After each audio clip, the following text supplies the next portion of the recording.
अब जो भी चैप्टर हम करेंगे ना उसमें जो रिसेंट एमटीजी है ना उसका पीडीएफ ओपन करके ही करेंगे। तो कुछ क्वेश्चन थोड़े से उसमें ज़्यादा हैं, व्हाट्सएप पे भेज दिए भाई इसने, तो उससे कर लेंगे कंटिन्यू, ठीक है।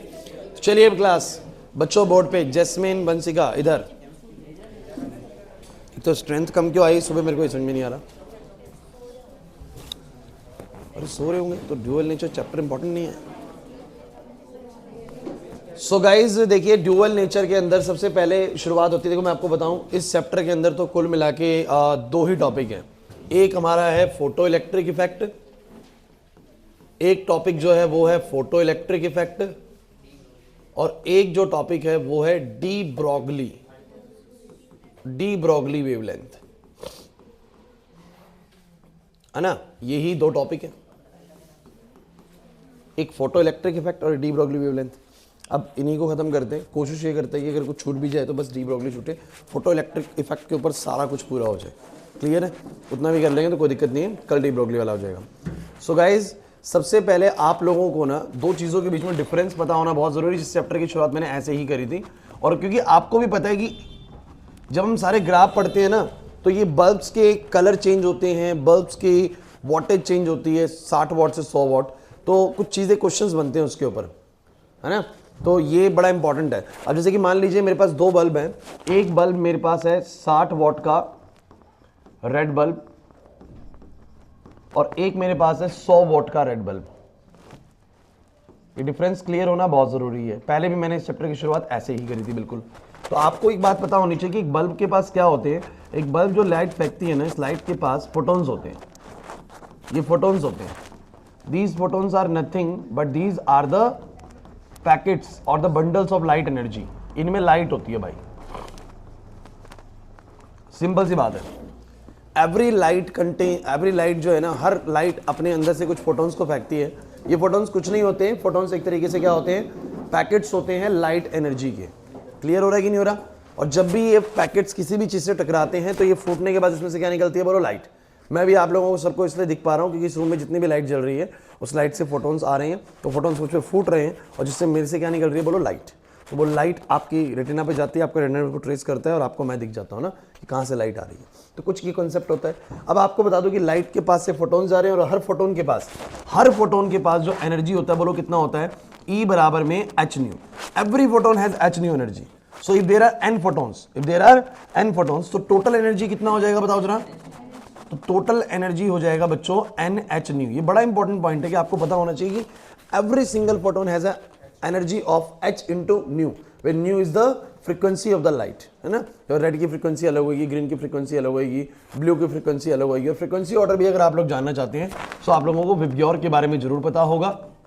बचपन से पढ़ते आ रहे हो कि वेवलेंथ इसकी ज्यादा होती है, तो जिसकी वेवलेंथ ज्यादा होती है उसकी फ्रीक्वेंसी बोलो क्या होती है, कम, तो फ्रीक्वेंसी इस ऑर्डर में ज्यादा होती है। कितना आसान तरीका है इसको याद करने का।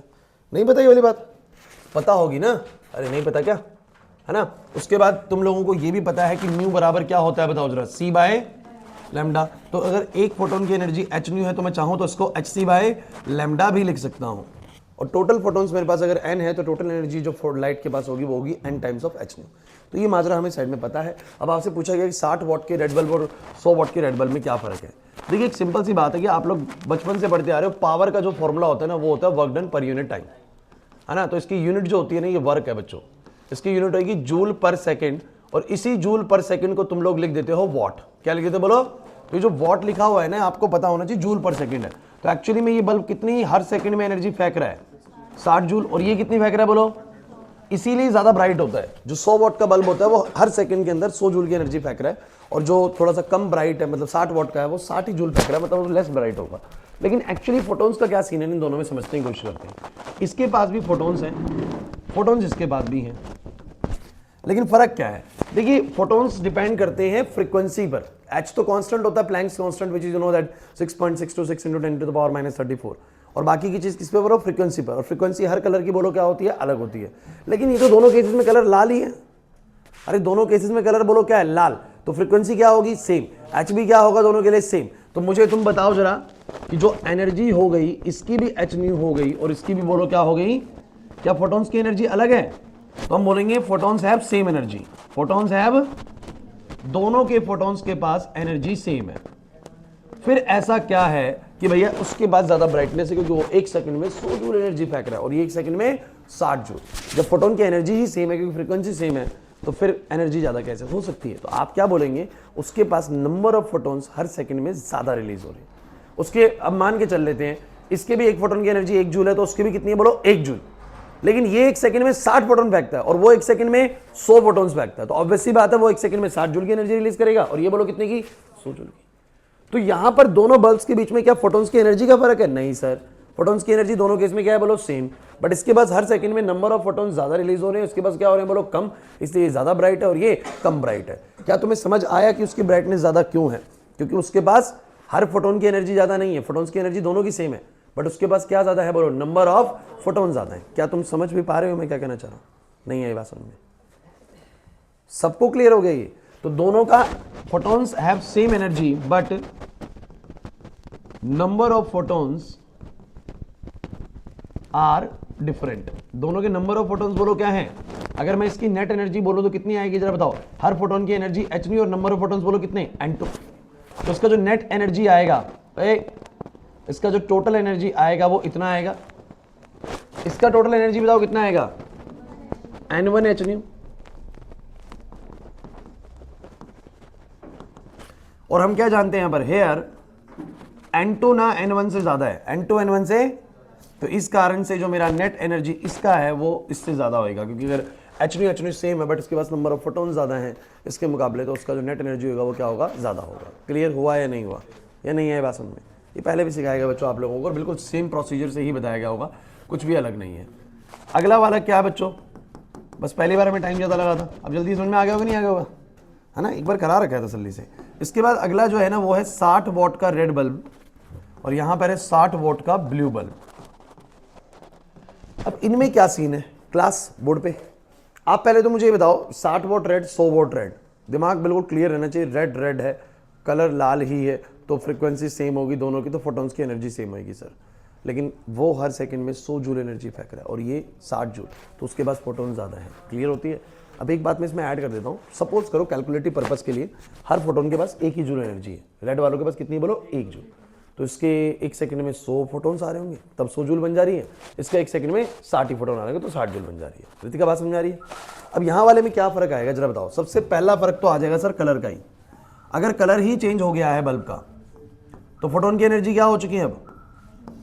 अरे बताओ, अगर कलर ही बदल गया है तो फोटोन्स का एनर्जी भी क्या हो गया है? चेंज। इसका फोटोन का एनर्जी अगर मेरा h है तो इसका फोटोन का एनर्जी बोलो क्या है?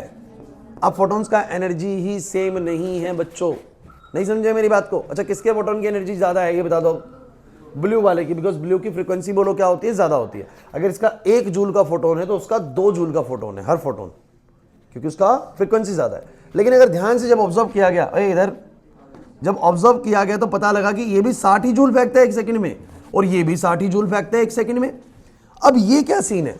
दोनों के पास फोटोन्स सेम एनर्जी वाले नहीं है, इसका 1 जूल का उसका 2 जूल का एक फोटोन है, और फिर भी कह रहा है कि 1 सेकंड में ये भी उतनी एनर्जी फेंक रहा है 60 जूल की, 60 वॉट का है, और ये भी 60 वॉट का है 60 जूल फेंकता है। तो ये कैसे संभव है? तो ये कैसे संभव? बड़ा आसान से सर, इसका 1 जूल का फोटोन है, उसका 2 जूल का फोटोन है। सर ये 1 सेकंड के अंदर 60 फोटोन्स फेंकता होगा तो 60 जूल बन जाता होगा, लेकिन ये 1 सेकंड में बस 30 ही फोटोन फेंकता है 2-2 जूल वाले, तो एनर्जी इसका भी 60 ही बनता है। नहीं समझे ना मेरी बात को? मैंने क्या कहा नहीं समझे? दोनों के कलर अलग है, पहले कलर चेक करा करो। कलर अलग होते के साथ ही इसका सर फ्रीक्वेंसी ज्यादा है तो उसके फोटोन्स की एनर्जी ज्यादा है, बट फिर भी नेट इंटेंसिटी सेम बन रही है, तो पक्का अगर फोटोन की एनर्जी ज्यादा है उसके बाद भी इंटेंसिटी सेम बन रही है तो इसके फिर फोटोन्स कम होंगे। फोटोन्स क्या होंगे? कम। और इसके फोटोन्स की एनर्जी कम है बट फिर भी इंटेंसिटी उसकी जितनी बनाएगा 60 जूल पर सेकंड, इसका मतलब इसके फोटोन्स की संख्या ज्यादा होगी। तो अगर मैं एनर्जी की बात करूंगा तो इसके पास अगर एनर्जी है n1 h और इसके पास बोलो कितनी आएगी? बोलो n2 h। ये बड़ा अच्छा केस होता है। और दोनों की इंटेंसिटी बोल देता हूं मैं, इसकी I1 होगी, इसकी बोलो क्या होगी बच्चों? I2 होगी है। सो दोनों का इस समय अकॉर्डिंग टू सिचुएशन I1 किसके बराबर दिया हुआ है? तो इसका मतलब n1 h किसके बराबर है? n2 h के, और h से h कैंसिल हो जाएगा, और n1 बाय n2 किसके बराबर आएगा? μ2 बाय। तो ध्यान से आप लोग देखो, अगर μ2 ज्यादा है, अगर μ2, अरे यार इसका फ्रीक्वेंसी ज्यादा है ना बच्चों, μ2 ज्यादा है μ1 से, तो अगर न्यूमरेटर डिनोमिनेटर से बड़ा है तो ये ओवरऑल वैल्यू जो n1 बाय n2 है जो overall value n1 bye n2 है वो 1 से बड़ी आएगी, इसका मतलब n1 n2 से बड़ा आएगा। देख रहे हो आप लोग क्या कह रहे हैं, फ्रीक्वेंसी जिसकी ज्यादा है ना उसके नंबर ऑफ फोटॉन्स कम है। देखो μ2 ज्यादा n2 कम, μ1 कम n1 ज्यादा, मतलब कि जिसकी फ्रीक्वेंसी कम है, जिसके फोटॉन्स के एनर्जी कम है, फोटॉन्स की एनर्जी कम है, उसके फोटॉन्स ज्यादा है, और जिसके फोटॉन्स की एनर्जी ज्यादा है उसके फोटॉन्स कम है। तभी दोनों का एनर्जी बराबर हो सकता है। अगर इंटेंसिटी दोनों का बराबर मिल रहा है नेट, तो समझ जाइए कि एक के पास क्या ज्यादा है और एक के पास क्या ज्यादा है। एक का ये कम है, ये ज्यादा है, दूसरे का ये ज्यादा है तो ये कम है, इसीलिए दोनों का नेट इंटेंसिटी बोलो क्या बन रहा है, सेम। सबसे पहली चीज इस चैप्टर के अंदर ये बल्ब समझ में आने चाहिए। अगर ये बल्ब्स की रेडिएशन समझ में नहीं आ रही है तो चैप्टर आगे समझना बहुत मुश्किल है। इसीलिए मैं पहली बार भी जब मैंने कराया था ना, मैंने एक क्लास सिर्फ इसी के ऊपर लगा दी थी पूरी की पूरी, और मैं इसी को समझा रहा था पूरी क्लास से कि ये ऐसे ऐसे मैटर है। तो आप लोगों को सबसे तसल्ली से ड्यूअल नेचर के अंदर सबसे पहले इस चीज को समझना है, बिकॉज एग्जामिनर क्वेश्चंस के अंदर बल्ब्स के कलर चेंज करेगा, पावर चेंज करेगा, उसके ऊपर ग्राफ बनवाएगा, तो ये ग्राफ वगैरह सब कुछ उसी पे समझ में आता है। अगर आपको याद आ रहा हो तो जितने भी ग्राफ मैंने बनाए थे कलर चेंज कर करके, पावर चेंज कर करके, यार ये तो मैं इंटेंसिटी चेंज करता था, मैं या फ्रीक्वेंसी चेंज करता था, ये तो करता था। अब आप लोग मुझे बताओ जरा फटाफट से, सोच लो, किसी को भी डाउट है तो मुझे बताओ। ये डाउट है कुछ? एक केस में मैंने क्या सेम रखा है बताओ जरा। एक केस में मैंने फ्रीक्वेंसी सेम रखी है, इंटेंसिटी अलग रखी है, मतलब फ्रीक्वेंसी से मतलब कलर सेम रखा, इंटेंसिटी अलग करी है। दूसरे केस में इंटेंसिटी सेम रखी है, फ्रीक्वेंसी अलग कर दी, कलर अलग कर दिया। एनी डाउट लग रहा है? बढ़ा जाए आगे अगर ये समझ में आ गया तो, है ना। चलिए आगे बढ़ते हैं। इसके बाद क्या होता है बच्चों, इसके बाद सीधा फोटो इलेक्ट्रिक इफेक्ट की शुरुआत होती है।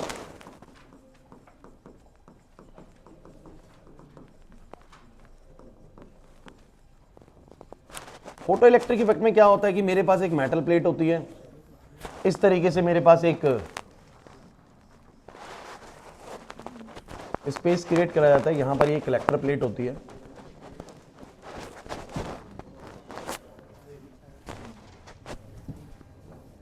बातें नहीं भाई, और यहां पर एक कम्यूटेटर लगाया जाता है, आप लोग जानते हैं।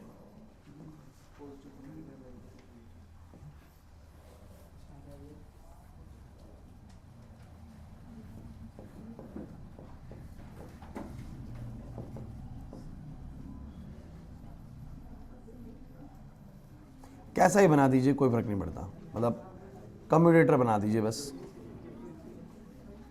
ये कम्यूटेटर का मतलब क्या होता है कि देखो, ए बच्चों प्लीज, ये जो यहां पर प्लस लगा हुआ है, इसका ये वाला की एंड कैसा है बोलो, प्लस का, और ये वाला कैसा है। अब ये मेरी इच्छा होती है कि मैं इसको चाहूं तो इसको बल्कि ऐसे बनाने की बजाय मैंने शायद ऐसे बनाया होगा, उसमें भी इसके ऊपर से ले जाके बनाया होगा या नहीं। अब इसका बेनिफिट क्या है ना, मैं अपनी इच्छा अनुसार, ओए इधर लिख क्या रहे हो आज भी तुम लोग, पहले भी लिखते रहते थे, क्या करते हो तुम लोग, ये हो गया एक बार तो लिख लिया होगा अब तक तो अगर मैं इस वाले को इससे कनेक्शन करूं, इस वाले को इससे, तो मेरा ये वाला एंड कैसा हो जाएगा बोलो, प्लस का। अरे यार इसको मैं जोड़ूंगा तो प्लस का हो जाएगा, और ये वाले को इधर जोड़ो और वाले को इधर जोड़ो तो वाला क्या हो जाएगा, माइनस का, ये वाला क्या हो जाएगा, प्लस का। मींस इसको कम्यूटेटर बोलते हैं। हम अपनी मर्जी से, अपनी इच्छा अनुसार हम नीचे वाले को फैसिलिटेट कर सकते हैं कि किसको प्लस करना है और किसको बोलो क्या करना है, माइनस करना है। बेनिफिट क्या है प्लस माइनस का, थोड़ी देर में तुम्हें समझ में आ जाएगा। यही है बस फोटो इलेक्ट्रिक जो हमें शुरू करना है। सो गाइज, ये मेरे पास एक मेटल प्लेट होती है, यू नो दैट। ये हम मेटल प्लेट जानबूझकर ऐसे ही लेते हैं जिससे इलेक्ट्रॉन्स इजीली इजेक्ट आउट हो जाए, है ना। बताएंगे उसका भी क्या सीन है। और यहां से ऊपर से बोलो क्या गिराई जाएगी,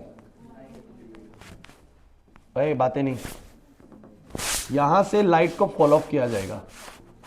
ठीक है, आपको आता है ना तो भी सुनिए अच्छे से, क्योंकि एमटीजी के दौरान बहुत बढ़िया बढ़िया क्वेश्चंस आएंगे, तो हमारे कॉन्सेप्ट्स बड़े अच्छे होने चाहिए, ताकि वहां पर क्वेश्चन जब बढ़िया बने तो हम कुछ उसमें ऐड कर सके। पहले तो कॉन्सेप्ट ही लूज हो। तो यहां से लाइट गिरेगी।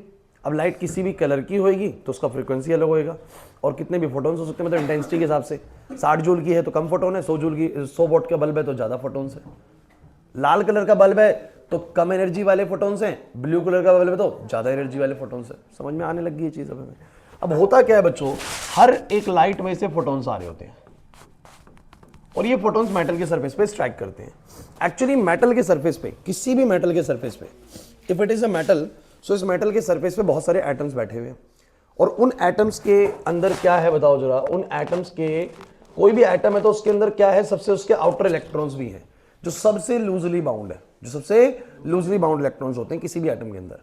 तो क्या होता है कि आप लोग जानते हैं कि ये बाउंड है इस प्लस से, और ये इसके चारों तरफ घूम रहा है, लेकिन आप मुझे खुद बताओ कि अगर कोई इसको एनर्जी दे दे तो ये तेज घूमने लगेगा, और एनर्जी मिली और तेज घूमने लगेगा, और एक टाइम ऐसा आएगा कि ये इसकी पकड़ से क्या हो जाएगा, बाहर हो जाएगा। इसकी पकड़ से जब भी कोई चीज, कोई इलेक्ट्रॉन किसी न्यूक्लियस से बाउंड है तो वो एक स्ट्रेंथ तक बाउंड है। आपने किसी किताब को पढ़ रखा है तो स्ट्रेंथ तक पढ़ रखा है। मैं जब एनर्जी लगाऊंगा तो एक सर्टेन एनर्जी के बाद वो चीज बाउंडेशन खत्म हो जाएगी। तो होता क्या है कि हम जानते हैं कि हर एटम अपने इलेक्ट्रॉन्स को, सबसे लूजली बाउंड इलेक्ट्रॉन्स को एक सर्टेन अमाउंट ऑफ एनर्जी के बाद बोलो क्या कर देगा, फ्री कर देगा। क्या कर देगा बोलो, फ्री कर देगा। वो जो एनर्जी लगती है ना, उसको भी बताऊंगा क्या बोलेंगे हम, उसको वर्क फंक्शन में से बोलते हैं, आप लोगों को पता होगा। तो मैं आपको ये बताता हूं कि जब भी हमारा कोई फोटोन आता है तो every photon has a energy of, बताओ कितनी, h। ये फोटोन आके टकराते हैं एटम्स के इलेक्ट्रॉन से, एटम्स के इलेक्ट्रॉन से। और अगर इलेक्ट्रॉन्स को उतना सफिशिएंट एनर्जी फोटोन ने दे दिया जितना उसको फ्री होने के लिए चाहिए, क्योंकि आपको पता है कि वो इलेक्ट्रॉन इस न्यूक्लियस से बाउंड है, मेटल के सरफेस पे एटम्स बैठे हैं और वो उन एटम्स के अंदर जो इलेक्ट्रॉन्स हैं उनसे बाउंड है। लेकिन अगर फोटोन आया और उतनी एनर्जी उसको दे दिया, क्योंकि फोटोन ऐसे फूटेगा ना, सारी एनर्जी इलेक्ट्रॉन को दे देगा अपनी, 5 जूल की तो 5 के 5 जूल दे देगा। और वो एनर्जी अगर इतनी हुई कि वो उसको वहां से क्या करा सके, बोलो फ्री करा सके, तो इलेक्ट्रॉन सरफेस से क्या हो जाएगा, बोलो फ्री हो जाएगा। क्या हो जाएगा बोलो, फ्री। इलेक्ट्रॉन फ्री हो जाएगा। इस वाले एंड को तुमने प्लस कर रखा मान लीजिए, तो जो इलेक्ट्रॉन यहां से फ्री होकर निकला वो वहां की तरफ अट्रैक्ट होगा और इलेक्ट्रॉन्स का फ्लो स्टार्ट हो जाएगा। यही इलेक्ट्रॉन्स का जो फ्लो है बेसिकली बच्चों, फोटो इलेक्ट्रिक करंट जनरेट करता है। Why it is named as a photo electric current. Photo मतलब लाइट, लाइट के जरिए इलेक्ट्रिसिटी बनाना, तो फोटो इलेक्ट्रिक करंट। बहुत ही सिंपल सा, साधारण सा प्रोसेस है, इसमें कोई रॉकेट साइंस नहीं है। मॉडर्न फिजिक्स बहुत ही ज्यादा आसान है, फुल स्कोरिंग है। आप जानते हैं सेमीकंडक्टर कुछ नहीं है चैप्टर के अंदर, मुश्किल है क्या? नहीं, ड्यूअल नेचर कहां से मुश्किल है? अभी तुम देख लेना, ड्यूअल नेचर अभी खत्म होगा तो मुझे बताना क्या इसमें टफ आने वाली चीजें।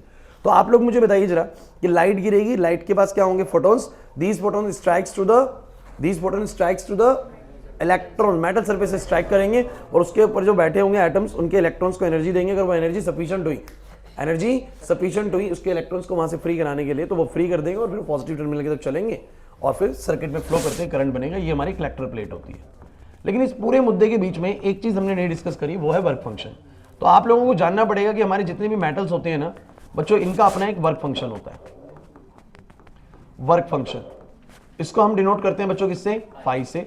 और ये मैं इलेक्ट्रॉन वोल्ट में आप लोगों को बताने वाला हूं, क्योंकि आप लोग जानते हैं कि एनर्जी का यूनिट जूल भी है और इलेक्ट्रॉन वोल्ट भी है। एक इलेक्ट्रॉन वोल्ट करस्पॉन्डिंगली कितने जूल्स के बराबर होता है, इतने जूल्स के बराबर होता है एक इलेक्ट्रॉन वोल्ट। अब मेरी पूरी बात सुनिएगा बच्चों ढंग से।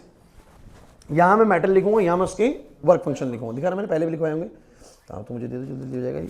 तो लेड, जैसे कि अगर मैं लेड यूज करता तो उसका वर्क फंक्शन है 4.25 इलेक्ट्रॉन वोल्ट। मॉलिब्डेनम यूज करता तो it will B 4.17 electron volt. Calcium use करता है it will B 3.20 electron volt. Sodium use करूंगा तो it will B 2.75 electron volt. Potassium 2.30 electron volt and caesium has 2.14 electron volt. ये आपको क्या बता रहा है वर्क फंक्शन? तो डेफिनेशंस वगैरह सब कुछ लिखी हुई है, सिर्फ वर्बली बोलूंगा।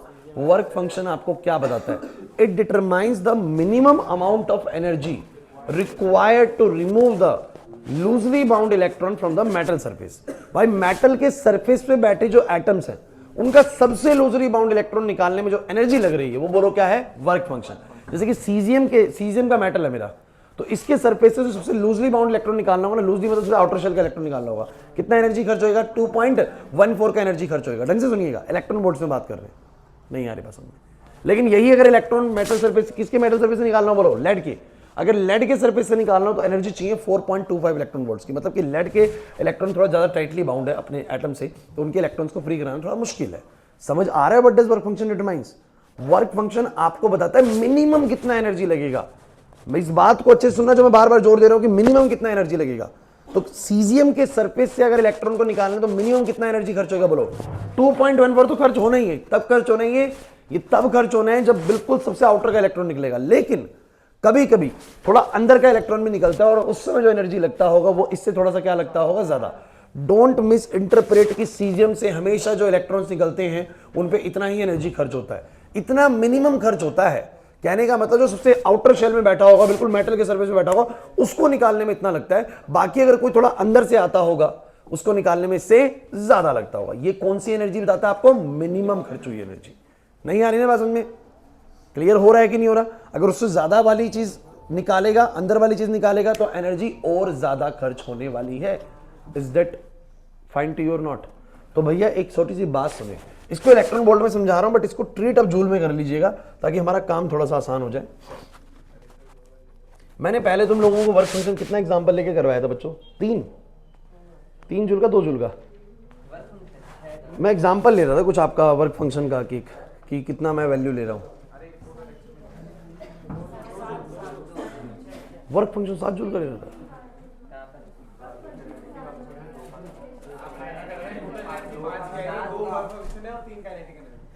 हाँ 2 जूल लिया होगा। तुम कैसे याद करते हो बच्चों? अब मान के चलो, देखो ये मैं सिर्फ just for the sake of example ले रहा हूं, ऐसा नहीं कि 2 जूल ही होगा। मैं आपसे बस एक छोटी सी बात कर रहा हूं कि इस मेटल सरफेस का वर्क फंक्शन 2 जूल है। ढंग से सुनिए, इस मेटल का वर्क फंक्शन कितना है? मतलब क्या इसका बताओ जरा, कि इसके सरफेस से सबसे लूजली बाउंड इलेक्ट्रॉन निकालना है तो कितना एनर्जी खर्च होएगा? 2 जूल। 2 जूल, 2 से ज्यादा भी लग सकता है, लग सकता है सर। कुछ इलेक्ट्रॉन्स थोड़े से अंदर से निकलेंगे तो उन पे 2 से ज्यादा खर्च होएगा।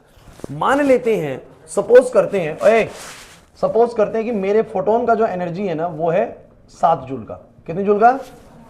तो ऑब्वियस सी बात है कि अगर वो 7 जूल आएगा, समझो मेरी बात को, 7 जूल का फोटोन टकराएगा तो आपको पता है 2 जूल मिनिमम खर्च होने इलेक्ट्रॉन को निकलवाने में, तो 2 जूल तो वहां खर्च हो गया।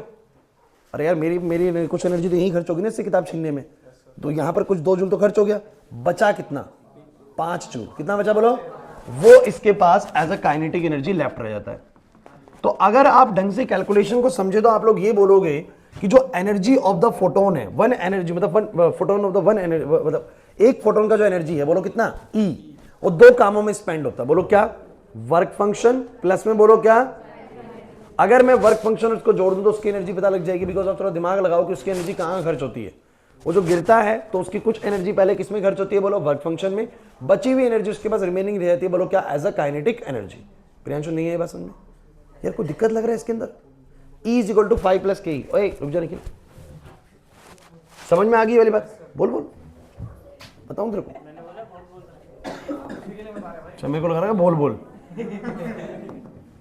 अब मुझे बताना जरा, एक फोटोन का एनर्जी कितना होता है बच्चों? ओए बहुत इंपॉर्टेंट है।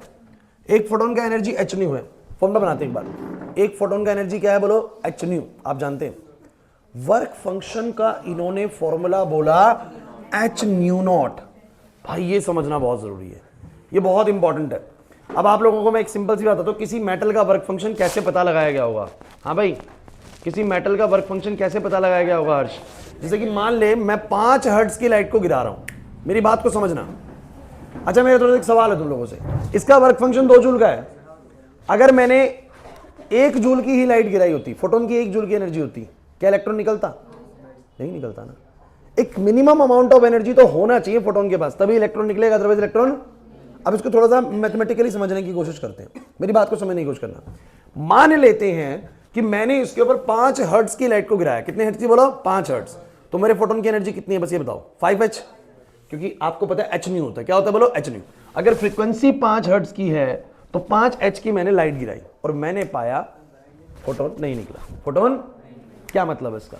कि जो सॉरी इलेक्ट्रॉन नहीं निकला मेटल की सरफेस से। क्या मतलब है इसका? कि इस मेटल का वर्क फंक्शन 5h की वैल्यू से तो बोलो ज्यादा ही है। 5h से तो, क्योंकि आपने कितनी एनर्जी वाली लाइट को गिराया? 5h वाली, और इलेक्ट्रॉन नहीं निकला। मतलब कि सर इसके फोटोन की एनर्जी 5h से तो ज्यादा है। आपने 6 हर्ट्ज करा, नहीं निकला, मतलब 6h से भी ज्यादा है। 7h करा, नहीं निकला। 7h कैसे करोगे? फ्रीक्वेंसी बढ़ा दोगे। क्या कर दोगे बोलो? तो 7 हर्ट्ज की फ्रीक्वेंसी गिराई, मतलब 7h वाला फोटोन गिराया, नहीं निकला। 8 हर्ट्ज करा, नहीं निकला। 10 नहीं निकला। 11 नहीं निकला। 12 हर्ट्ज गिराया, मतलब 11.99 तक भी गिरा, नहीं निकला। लेकिन जैसे ही 12 हर्ट्ज वाली लाइट गिरी, इलेक्ट्रॉन निकल गया। पहली बार इलेक्ट्रॉन निकल गया। 12 हर्ट्ज की लाइट के पास कितनी एनर्जी होगी? 12h। कितनी होगी बोलो? और उतने से इलेक्ट्रॉन निकल गया। इसका मतलब इसका वर्क फंक्शन बोलो कितना है? 12h। कि 12h का एनर्जी खर्च करना पड़ेगा इसके ऊपर, तब ये निकलेगा पहली बार। 12 से कम रहेगा, नहीं निकलेगा। मैं खींचे जा रहा हूं, आदर्श किताब नहीं निकल रही। 8 हर्ट्ज नहीं निकल रही, 9 हर्ट्ज, 10 हर्ट्ज, 11 हर्ट्ज नहीं निकल रही, 12 पे निकलेगी। इसका मतलब इसकी ताकत कितनी है इसको पकड़ के रखने की? 12 हर्ट्ज। क्लियर हुआ कि नहीं हुआ? तो भाई बात समझिए, 12 हर्ट्ज तो फ्रीक्वेंसी है। एनर्जी कितनी थी उसके पास? 12h। कितनी थी बोलो? तो मान के चलिए कि वो म्यू नॉट फ्रीक्वेंसी, वो म्यू नॉट फ्रीक्वेंसी कौन सी फ्रीक्वेंसी है? ये वो वाली मिनिमम फ्रीक्वेंसी है जिस पर उसने पहली बार अपने इलेक्ट्रॉन्स को इजेक्ट आउट करा था। और उस समय फोटॉन्स के पास एनर्जी कितनी थी बोलो, एच म्यू नॉट। कितनी थी बोलो, डोंट मिस इंटरप्रेट, ये बहुत इंपॉर्टेंट चीज है, मैं आपको बार बार कहता हूं थ्रेशोल्ड फ्रीक्वेंसी, थ्रेशोल्ड वेवलेंथ को हल्के में मत लीजिए, ये फंसा देगा आप लोगों को पेपर के अंदर। और मेरे एक एक बात को समझिए, क्वेश्चंस बड़े इंपॉर्टेंट बनते हैं इस चैप्टर से। वैसे टॉपिक वाइज बहुत ईजी है, लेकिन क्वेश्चंस बढ़िया वाले बन जाते हैं, लेकिन कॉन्सेप्ट अगर पकड़ा हुआ जैसे बता रहा हूं तो यहीं से निकालता है वो क्वेश्चन बार बार। वो कहता है मैं फ्रीक्वेंसी को चेंज कर रहा हूं 12 हर्ट्ज से 17 हर्ट्ज। करे थे ना हमने एक क्वेश्चन, काइनेटिक एनर्जी पे क्या असर पड़ेगा। तो जिसको पता है ना कि भाई ये इलेक्ट्रॉन ही 12 हर्ट्ज से पहले निकाल रहा है, सबसे पहले इसने इलेक्ट्रॉन कितने में निकाला, मान लो 12 हर्ट्ज पे, तो कितने का एनर्जी इसका लग रहा है वर्क फंक्शन पे, 12 एच का। तो मैंने वो म्यू नोट मान ली, तो मैंने बोला म्यू नोट एच की तो इसके ऊपर एनर्जी लगती है निकालने में। और ये क्या है बोलो, ये अभी प्रेजेंट वाली एनर्जी है फोटॉन्स की। जैसे कि अगर आप मुझे बताओ 12 हर्ट्ज पे वो इलेक्ट्रॉन को इजेक्ट कर रहा है, मतलब 12 एच की उसकी वर्क फंक्शन है। अगर तुम 15 हर्ट्ज वाली लाइट को गिराओगे तो क्या इलेक्ट्रॉन नहीं निकलेगा, निकलेगा ना, क्योंकि तुमने 15 हर्ट्ज वाली लाइट को गिराया तो 15 एच की एनर्जी है, 12 एच यहां खर्च हो जाएगा, 12 एच यहां, अरे नहीं आया समझ में, बच कितना जाएगा, 3 एच। क्या बच जाएगा, वो क्या हो जाएगा, काइनेटिक एनर्जी। वो क्या हो जाएगा, इसीलिए तो फॉर्मूले में भी दिखा देता हूं मैं तुम लोगों को क्या बनेगा। तो मैंने बोला एच न्यू तो वो है जो अभी गिराई, इंपॉर्टेंट है, एच न्यू तो वो है जो अभी गिराई। एच न्यू नोट क्या है, वो मिनिमम एनर्जी जो चाहिए ही चाहिए इलेक्ट्रॉन को निकालने के लिए। म्यू नोट वो वाली मिनिमम फ्रीक्वेंसी है जिसपे इलेक्ट्रॉन पहली बार निकला था, और नहीं आया समझ में। तो ये वर्क फंक्शन हुआ, और बचा हुआ एनर्जी बोलो क्या है, kinetic energy which is equal to half MV square, electron का हाफ एमवी स्क्वायर। और आप थोड़ा दिमाग भी लगा सकते हो, वैसे मैं तुम्हें बताऊं, अगर तुम ध्यान से देख पाओ तो काइनेटिक एनर्जी किसके बराबर है, ओए काइनेटिक एनर्जी किसके बराबर है, देखो जरा, एच न्यू माइनस में एच न्यू नॉट। अगर तुमने 15 एच की गिराई, 15 एच की गिराई, 12 एच माइनस हो गया, 3 एच का काइनेटिक एनर्जी बच गया। सो मेरे को फर्क समझाओ, what is the difference between a mu naught and A mu. Sir mu naught is the minimum threshold frequency, minimum frequency जो चाहिए ही मेटल के सरफेस से इलेक्ट्रॉन को निकालने के लिए।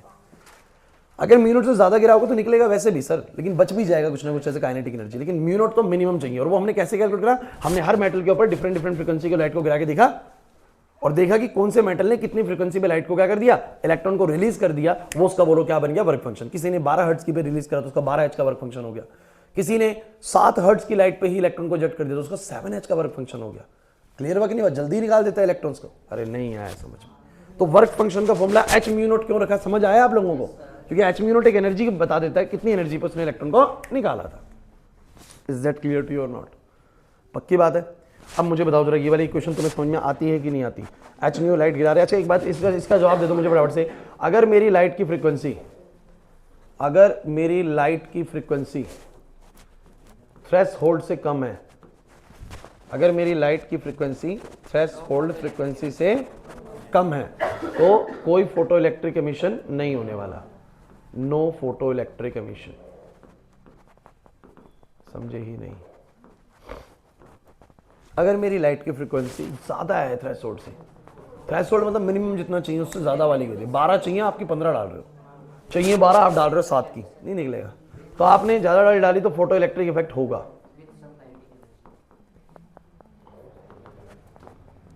करंट बनेगा, है ना। और अगर ये दोनों बराबर हुए, मतलब कि 12 हर्ट्ज चाहिए आपने 12 हर्ट्ज डाला, तो बोलेंगे कि इलेक्ट्रॉन्स तो फ्री हो जाएंगे बट कोई काइनेटिक एनर्जी नहीं होगी, electrons free without kinetic energy. बच्चों प्लीज बातें नहीं करने लगने, आता है सुनते रहो, कोई नहीं, मैं भी तो रिपीट कर रहा हूं ना एक ही चीज को बार बार, और मैं कहीं भी आलस नहीं पड़ेगा, कितनी बार भी रिपीट करवा लो ये चीज। तो आप लोगों को भी आलसी नहीं पड़ना, आप लोगों को पेपर है, मेरा तो पेपर भी नहीं है। तो E बराबर में 5 प्लस में क्या बोलो के, E हो गया एच न्यू, 5 क्या हो गया एच न्यू नॉट, जो कि हमने मिनिमम ढूंढा कि उस मैटर का मिनिमम कितना लगने वाला है, और बचा वो बोलो क्या है half MV square, where you know that कि ये इलेक्ट्रॉन ही होगा, क्योंकि इलेक्ट्रॉन ही इजेक्ट आउट होने, तो मास ऑफ इलेक्ट्रॉन है, और मास ऑफ इलेक्ट्रॉन फिक्स है 9.1, लिख देता हूं मैं, मास ऑफ इलेक्ट्रॉन कितना होता है 9.1 इंटू 10 की पावर -31 kg। चलिए गाइस, अब इस इक्वेशन को थोड़ा सा और मॉडिफाई कर लेते हैं। तो ये इक्वेशन ठीक है बिल्कुल यहाँ पर। उसके बाद मैं चाहूँ तो इसको क्या लिख सकता हूँ, म्यू को क्या लिख सकता हूँ सी बाय लैम्डा, इसको म्यू नॉट को क्या लिखता हूँ, सी तो वही रहेगा स्पीड ऑफ लाइट, लेकिन थ्रेशोल्ड वेवलेंथ, अरे जिस समय वो थ्रेशोल्ड फ्रीक्वेंसी थी 12 हर्ट्ज, तो उसमें कुछ वेवलेंथ भी होगी, उसको थ्रेशोल्ड वेवलेंथ बोल देते हैं। और प्लस में बोलो क्या आ गया हाफ एमवी स्क्वायर। और थोड़ा सा मॉडिफाई कर लेते हैं इस इक्वेशन को, तो बोलो क्या बन जाएगा, इस तरफ ले आओ H C 1 by lambda minus 1 by lambda naught बराबर में कितना हाफ एमवी स्क्वायर। तो कितनी मर्जी फॉर्म बना लीजिए, लेकिन मेन फॉर्म है E इक्वल टू में 5 प्लस के ई। इसका मतलब है कि जो एनर्जी ऑफ फोटोन है वो दो कामों में इस्तेमाल होने वाली है, कुछ वर्क फंक्शन में खर्च होगी, जो बचा हुआ होगा वो काइनेटिक एनर्जी होगा। क्लियर हुआ या नहीं हुआ, अब यही चीजें करने में क्लास में बहुत टाइम लग रहा था, लेकिन आपने करा हुआ है तो जल्दी जल्दी आप लोगों को समझ में आ रही होगी चीज, हो रहा है कि नहीं हो रहा। अटेंड होना चाहिए, एक बार अटेंड होना चाहिए, नहीं कर रहा वीडियोस कवर कर लो, पिछली बात बन जाएगी। समझ में आ गया निखिल यहाँ तक का? अभी हम ग्राफिकल मुद्दे पे भी आने वाले हैं, लेकिन मुझे तुम बताओ कि इक्वेशन वाला बात सबको समझ में आ गया, और ये वाली बात सबको समझ में आ गई। अगर 7 जूल का फोटोन गिरेगा, 2 जूल का वर्क फंक्शन है, तो 2 जूल वहां खर्च हो जाएगा, 5 जूल बच जाएगा as a kinetic energy. Kartik बात समझ में आ रही है? चलो आगे बढ़ते हैं। इसके बाद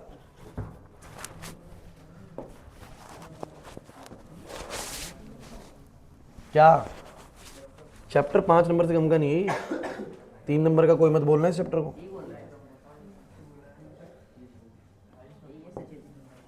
कम से कम 5 नंबर बता रहा हूं मैं आप लोगों को, हर साल आता है क्वेश्चन इससे। 2 क्वेश्चन कंफर्म्ड है, 3 नंबर का 2 नंबर का, तो हल्के मत लीजिए चैप्टर को। अरे सुनो बस, चुप हो जाओ, चुप हो जाओ। क्लास निखिल इधर। अब सुनिए, अब आप लोगों को एक और जरूरी चीज सिखाते हैं भाई।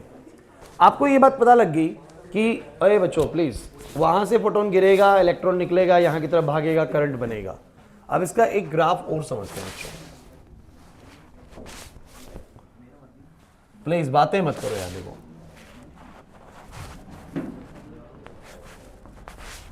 ये इसका है बच्चों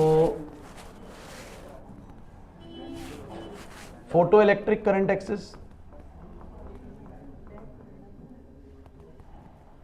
आई, और ये है बच्चों पोटेंशियल ऑन कलेक्टर प्लेट, जिसको मैं V से डिनोट करता हूं।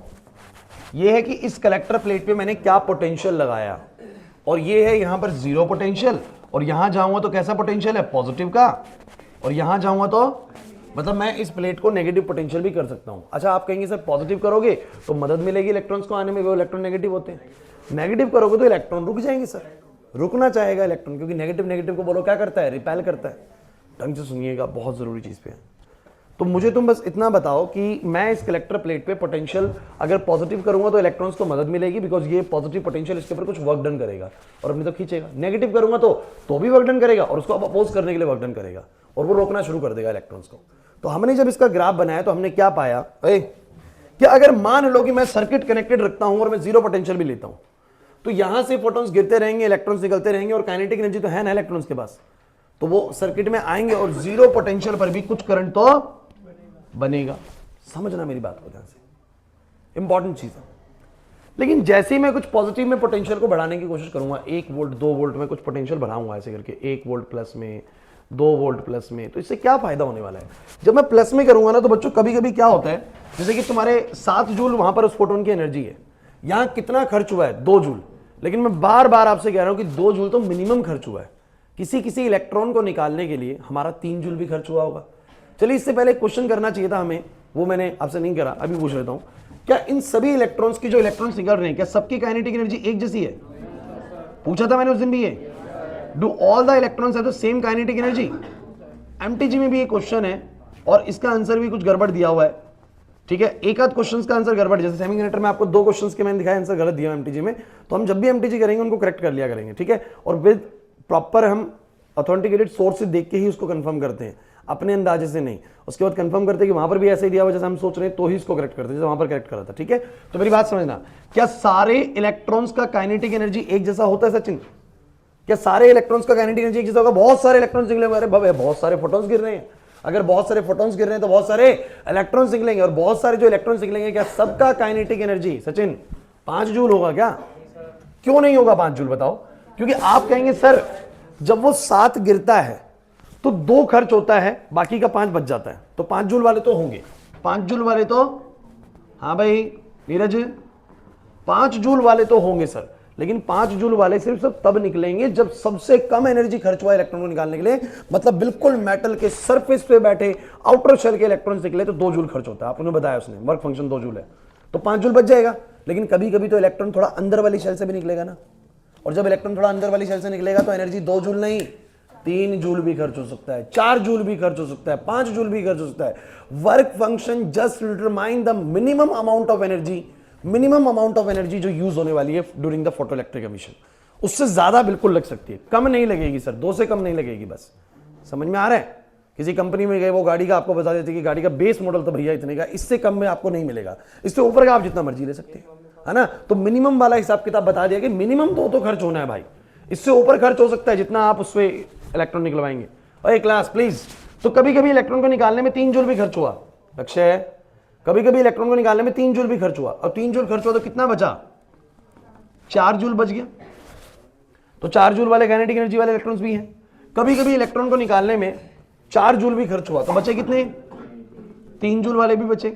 कभी कभी इलेक्ट्रॉन को निकलवाने में हमारा एनर्जी, कभी कभी इलेक्ट्रॉन को निकलवाने में हमारा एनर्जी 5 जूल भी खर्च हुआ, तो सिर्फ 2 जूल वाले इलेक्ट्रॉन्स भी हमारे पास हैं। और कभी कभी इलेक्ट्रॉन 6 जूल भी खर्च हुआ, तो बस 1 जूल वाले भी। और कभी कभी 7 जूल भी खर्च हुआ। अब 7 जूल भी खर्च हुआ ना, तो वो इलेक्ट्रॉन जस्ट सरफेस पे बैठे हुए हैं, वो इलेक्ट्रॉन जस्ट सरफेस पे बैठे हुए with the 0 joule of energy, with the 0 joule of energy, क्योंकि सारा खर्च हो गया, मतलब कि सिर्फ निकालने में ही खर्च हो गया।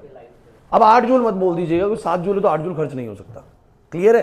तो हमारे पास मेरा सवाल ये है कि when photons strike the metal surface, चीजों को रिवाइज कर लेंगे सब कुछ। हाँ बोलो। तो अभी आएगा ना, उसी वक्त बताऊंगा मैं भी, उसीलिए तो पढ़ाया ये वाला 0 वाला। अरे बताया है भाई, ऐसे में बोल, बताया है, तुमने ध्यान नहीं दिया होगा। अरे क्लास प्लीज चुपचाप। सबसे पहली चीज तो आप लोग मेरे को बताओ, E is equal to 5 plus K वाली इक्वेशन आप लोगों को सबको समझ में आ जाती है? कनिष्का बातें नहीं। E is equal to 5 plus में क्या, K. Why this equation is use, क्योंकि जितना एनर्जी आया था उसमें से कुछ वर्क फंक्शन में खर्च हुआ, बच गया काइनेटिक एनर्जी। बट अब मैं तुम्हें इस इक्वेशन में एक छोटा सा मॉडिफिकेशन कर देता हूं। ये जो E है ना, जब इसमें से 5 खर्च होता है, क्या खर्च होता है बोलो, 5 क्या होता है, मिनिमम एनर्जी। क्या होता है बोलो? तो इस समय जो काइनेटिक एनर्जी बचता है ना, वो मैक्सिमम वाला काइनेटिक एनर्जी बचता है। कौन सा वाला बोलो? क्योंकि काइनेटिक एनर्जी तो सभी इलेक्ट्रॉन्स की अलग अलग होती है, लेकिन सबसे ज्यादा काइनेटिक एनर्जी कब बचेगी? इसको 5 को उधर लेके जाओगे, देखो E में से जब 5 माइनस होगा, E में से जब 5 मतलब कि मिनिमम एनर्जी खर्च होगी, तब मैक्सिमम काइनेटिक एनर्जी बचेगी। जब मिनिमम खर्च होगी यहां से निकालने के लिए, तब मैक्सिमम वाली बचेगी। क्लियर होता है कि नहीं होता? इससे ज्यादा खर्च हो रही है, 5 से ज्यादा खर्च हो रही है, तो काइनेटिक एनर्जी मैक्सिमम नहीं है, वो कम वाले इलेक्ट्रॉन्स की, मतलब कम एनर्जी वाले इलेक्ट्रॉन्स भी है। तो मेरा सवाल, do all the photo electrons have the same kinetic energy? No sir, सभी इलेक्ट्रॉन्स का काइनेटिक एनर्जी सेम नहीं होता है सर। लेकिन हाँ, सबसे तेज इलेक्ट्रॉन काइनेटिक एनर्जी वाले वो वाले हैं कि जब हमारे इलेक्ट्रॉन्स को निकालने में वर्क फंक्शन जितनी एनर्जी खर्च हुई, उस समय जो इलेक्ट्रॉन्स की काइनेटिक एनर्जी होती है वो क्या होती है, सबसे ज्यादा होती है। Is it clear note? अगर उससे ज्यादा एनर्जी खर्च हो रही है तो फिर कम वाले निकलेंगे। अब मेरी पूरी बात को समझने की कोशिश करना बच्चों। 0 पोटेंशियल भी अगर मैं यहां पर रखूं तो बहुत सारे इलेक्ट्रॉन्स आ रहे हैं, कुछ ना कुछ करंट बनाएंगे, तो ये फोटो इलेक्ट्रिक करंट एक्सेस इतना बनाएंगे भाई। लेकिन जैसे मैं 1 वोल्ट का पोटेंशियल या 2 वोल्ट का पोटेंशियल करूंगा, यू नो दैट कि जैसे ही मैं पॉजिटिव पोटेंशियल बढ़ाऊंगा, जिनके पास 0 जूल का एनर्जी है उनको भी ये पॉजिटिव पोटेंशियल खींचेगा, वर्कडन करेगा और उनको खींच के ले आएगा और करंट बढ़ा देगा। तो हमारा कुछ करंट बढ़ जाता है जैसे ही हम पॉजिटिव पोटेंशियल में आते हैं, थोड़ा सा करंट बढ़ जाता है, थोड़ा सा करंट बढ़ जाता है। लेकिन जैसे ही वो 0 जूल वाले सर्किट में आ जाते हैं, उसके बाद ये सर्किट में और इलेक्ट्रॉन्स नहीं बढ़ते हैं और करंट बोलो क्या हो जाता है, सैचुरेट हो जाता है। मेरी बात को समझना, शुरू में थोड़ा सा करंट क्यों बढ़ा? क्योंकि जैसे ही मैंने थोड़ा सा पॉजिटिव पोटेंशियल बढ़ाया, भाई 0 पे कुछ ना कुछ तो करंट बनेगा, इतने सारे इलेक्ट्रॉन्स आ रहे हैं। लेकिन जैसे ही मैंने थोड़ा सा पॉजिटिव करा, मेरे जो 0 जूल वाले इलेक्ट्रॉन्स जो बिल्कुल सरफेस पे बैठे हुए थे, चल नहीं रहे थे, अब वो भी चलना शुरू हो गए। क्योंकि मैं तुम लोगों को बता दूं कि तुम्हें चैप्टर 2 अगर याद आ रहा है तो तुम्हें पता होना चाहिए कि अगर किसी के ऊपर भी कोई पोटेंशियल है, चाहे वो प्लस का पोटेंशियल है चाहे वो माइनस का, वो इस चार्ज के ऊपर एक वर्क डन करेगा। अगर इसका पोटेंशियल V है, सुन लीजिए, तो पॉजिटिव है तो रिपेल करेगा, और मतलब ये वाला चार्ज नेगेटिव है तो उसको अट्रैक्ट करेगा। तो वर्क डन कितना करेगा इसके ऊपर? वर्क डन करता है Q इंटू में क्या, V। आपको पता होना चाहिए, V आपको बताता है work done per unit charge. Work done, सुनते चलिए, मैं सारी बातें रिवाइज करवाने वाला हूं। Work done per unit charge. आप अपने घर पे बोलते हैं कि हमारे घर में 220 वोल्ट की सप्लाई आती है। अरे यार, इस 220 वोल्ट का मतलब होता है 220 जूल पर कुलम, कि एक कुलम के ऊपर आपके घर में जो चार्जेस चल रहे हैं उन पे 220 जूल का काम हो रहा है। कितने का बोलो? तो वो इसलिए इतनी रफ्तार पकड़ के बैठे हैं। लेकिन अगर कहीं 400 वोल्ट की सप्लाई है ना, तो वहां पर एक कुलम के ऊपर 400 जूल का काम कर रहा है, वहां पर करंट ज्यादा बनेगा क्योंकि तेज चल रहे होंगे चार्जेस। क्लियर होता कि नहीं होता? तो कोई भी पोटेंशियल आप अप्लाई करें, आदर्श इधर, कोई भी पोटेंशियल आप अप्लाई करो यार, पक्का वो चार्ज पे काम करेगा। प्लस का है तो रिपेल करेगा, मतलब यार प्लस का तो रिपेल करेगा, माइनस का तो अट्रैक्ट करेगा। वर्क डन तो करेगा ना, वर्क डन तो करेगा ना, अपने तो खींचेगा या रिपेल करेगा। माइनस का है तो भी करेगा। अगर ये पोटेंशियल माइनस का होता तो माइनस वाले को रिपेल करता, प्लस वाले को बोलो क्या करता, अट्रैक्ट। लेकिन वर्क डन करता, कितना वर्क डन करता? कितना वर्क डन करता? जितना उसका चार्ज है इनटू में V, क्योंकि V आपको बयां करता है कितना वर्क डन हो रहा है एक कुलम पे। तो 2 कुलम पे कितना 2V, 3 कुलम पे कितना 3V, तो Q कुलम से QV। ये बात मैंने आपको एडिशनल बताई है, अभी आपको काइनेटिक एनर्जी में काम आएगी अभी थोड़ी देर में। लेकिन मुझे तुम ये बताओ बस, तुम्हें अभी तक यहाँ तक अगर आप समझ में आ रहा है, जीरो पे कुछ बनेगा पॉजिटिव पे, जो 0 जूल वाले हैं उन पे वर्क डन हो जाएगा, ये वर्क डन हो जाएगा और वो चलना स्टार्ट हो जाएंगे। वर्क डन होने से काइनेटिक एनर्जी बनेगी, चलना स्टार्ट हो जाएंगे। क्लियर हो रहा है कि नहीं हो रहा? दूसरी चीज, अगर आपने पोटेंशियल को नेगेटिव करना स्टार्ट कर दिया, सुन लीजिए, अगर आपने पोटेंशियल को क्या करना शुरू कर दिया, नेगेटिव करना शुरू कर दिया, अब क्या होगा? अब ये बड़ा इंपॉर्टेंट है यार। अगर तुम लोगों ने बच्चों माइनस का 1 पोटेंशियल कर दिया, हर्षित माइनस का 1 वोल्ट कर दिया, तो नेगेटिव पोटेंशियल इलेक्ट्रॉन्स को अपोज करेगा, नेगेटिव पोटेंशियल इलेक्ट्रॉन्स को अपोज करेगा। और हाँ, 1 वोल्ट की ताकत इतनी सी है कि मान लेते हैं, सपोज करते हैं कि वो इन इलेक्ट्रॉन्स को रोकेगा और जितने भी 1 जूल वाले इलेक्ट्रॉन्स है, कितने वाले बोलो, उसको रोकने में वो कामयाब भी हो जाएगा। बिकॉज माइनस का 1 वोल्ट है तो इतनी ताकत तो नहीं है कि वो 5 वालों को रोक सके, 4 वालों को रोक सके, लेकिन 1 जूल वालों को रोक दिया। तो मुझे बताओ, जिनकी एनर्जी 1 जूल वाली थी वो रुक गए, तो कुछ इलेक्ट्रॉन सर्किट में कम हो गए, तो करंट भी क्या हो गया? तो मेरा -1 करते के साथ ही कुछ करंट कम देखने को मिला, फोटो इलेक्ट्रिक करंट की वैल्यू कम होगी, जो पहले थी 100 वो 80 आ रही है। बस क्लियर हुआ कि नहीं हुआ? फिर मैंने -2 वोल्ट करा यहां पर, जैसे ही मैंने और माइनस बढ़ाया यहां पर, मेरे अब -2 करने से ये और ज्यादा अपोजिशन पैदा करने लग गया, और अब 1 जूल वाले नहीं, अब 2 जूल वाले इलेक्ट्रॉन्स भी रुक गए, और 2 जूल वाले रुक गए तो मैंने कहा करंट और कम हो गया। मैंने -3 करा तो 3 जूल वाले भी रुक गए, लेकिन 4 और 5 जूल वाले अभी भी करंट बना रहे, इसलिए कुछ करंट तो अभी भी आ रहे हैं। देखो इसीलिए तो फोटो इलेक्ट्रिक करंट है, कुछ ना कुछ करंट बन रहा है। -3 पे इतना करंट बन रहा है, -4 करते ही 4 जूल वाले भी रुक गए, और -5 करते के साथ ही 5 वाले भी रुक गए। अब सारे के सारे इलेक्ट्रॉन्स का फ्लो बंद हो गया और फोटो इलेक्ट्रिक करंट कितना हो गया? 0 हो गया। तो ये फोटो इलेक्ट्रिक करंट का ग्राफ ऐसा क्यों आया, आपको समझ में नहीं आया? सर 0 पे कुछ था, पॉजिटिव करते थोड़ा बढ़ा, लेकिन उसके बाद सैचुरेट हो गया, जितने इलेक्ट्रॉन्स आने से सर्किट में आ गए, और उसके बाद नेगेटिव करते करते करंट कम होता चला गया, और एक सर्टेन पोटेंशियल पर आके करंट बिल्कुल शून्य हो गया। इस वाले पोटेंशियल को हम लोग बुलाते हैं स्टॉपिंग पोटेंशियल। क्या बुलाते हैं बोलो? Stopping potential. इसको इसलिए बुलाया गया, इस वैल्यू को V0 से इंडिकेट करते हैं, the potential at which the current photo electric current will become 0। It is that negative potential on the collector plate. It is that, मैं लिख देता हूं क्या होता है भाई, it is that negative potential on collector plate for which the photo electric current will become 0। किसकी definition मैंने लिखी है? स्टॉपिंग पोटेंशियल की। तो किसी भी अगर कोई आप लोगों को बोले, हाँ मिनिमम बोल सकते हैं, या it is that negative potential बोल सकते हैं, it is that minimum negative potential, minimum लगाना जरूरी है क्योंकि -6 पे भी तो रुक जाएगा ना। तो बोलेंगे कम से कम कितना नेगेटिव पोटेंशियल ने उसके फोटो इलेक्ट्रिक करंट को 0 कर दिया, वो उसका बोलो क्या है? Stopping potential. और यार नहीं आ रहा समझ में? नहीं, नेगेटिव में तो नहीं, वो मेटल से वहां से फ्लो नहीं कर सकता। हमने वो फ्लो का सिस्टम ही ऐसा बना रखा है नीचे, या यहाँ से भाई कलेक्टर प्लेट से फ्लो हो सकता है, ऐसा नहीं होगा। वैसे उस तरह की चीज़ करनी भी नहीं है, ठीक है? वैसे होना, वैसे तुम सोचोगे और नेगेटिव करोगे फ्लो उस तरफ हो जाएगा, तो वो लाइट्स गिर रही है वहाँ से इलेक्ट्रॉन्स आ रहे हैं, तो उस तरह का कुछ है नहीं, केस छोड़ दो, उस तरफ सोचना ही नहीं है। तुम मुझे बस ये बताओ, स्टॉपिंग पोटेंशियल वाला सीन क्लियर है सबको या नहीं आ रहा समझ में? ग्राफ सबको समझ में आ गया? पक्की बात है। अब अगली चीज़ समझो, अगली चीज़ समझो, सुनते चलो बच्चों। 20 मिनट में मैं चाहता हूँ फोटो इलेक्ट्रिक इफेक्ट पूरा डन हो हमारा आज, है ना? सारी बातें ग्राफ वराफ सब हो जाए। अभी तक दिक्कत लगा है फोटो इलेक्ट्रिक इफेक्ट में? अभी तक दिक्कत लगा फोटो इलेक्ट्रिक इफेक्ट में? ये वाला मामला सबको समझ में आया था? E = 5 + K। पहले आपको समझाया गया ये इक्वेशन कैसे बना है, 7 बराबर में 2 + 5 कैसे बना है, सबको क्लियर हुआ था कि नहीं हुआ था? उसके बाद ये बताया गया कि सभी इलेक्ट्रॉन्स का एनर्जी 5 होगा ही नहीं, सभी इलेक्ट्रॉन्स का एनर्जी 5 होगा ही नहीं, किसी का 4, किसी का 3, किसी का 2, किसी का 1, किसी का 0 भी होगा। उसी से तुम्हें समझ में आएगी, इसी कारण से हमारा जैसे ही नेगेटिव पोटेंशियल करता रहता है करंट कम होता रहता है, और 5 पे आके पूरा का पूरा करंट बिल्कुल 0 हो जाएगा, बिकॉज इस तक सारे इलेक्ट्रॉन्स की काइनेटिक एनर्जी 0 हो जाएगी। अब चलिए गेम को थोड़ा सा और हल्का सा मुश्किल करते हैं। इसमें क्या होगा, अब मैं आप लोगों को नेक्स्ट केस के अंदर, बातें मत करो भाई,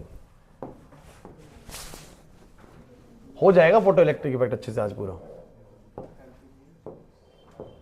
MTG करेंगे नेक्स्ट क्लास से सीधा, डी ब्रोगली समझा के। आ जाओ आ जाओ आ जाओ।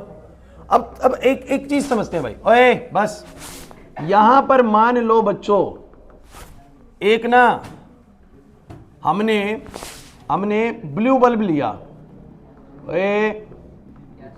हमने एक ब्लू बल्ब लिया, ब्लू गलत कर दिया मैंने, शुरू में रेड लिया होगा। चुपचाप से बोर्ड पे देख लो, मैंने एक रेड बल्ब लिया, पहले मैंने लिया रेड बल्ब, ढंग से सुनिएगा, पहले मैंने लिया रेड बल्ब। अब रेड बल्ब का मैं ग्राफ बनाऊंगा कि देखो भाई रेड बल्ब का ग्राफ कैसे बना, ढंग से सुनिएगा।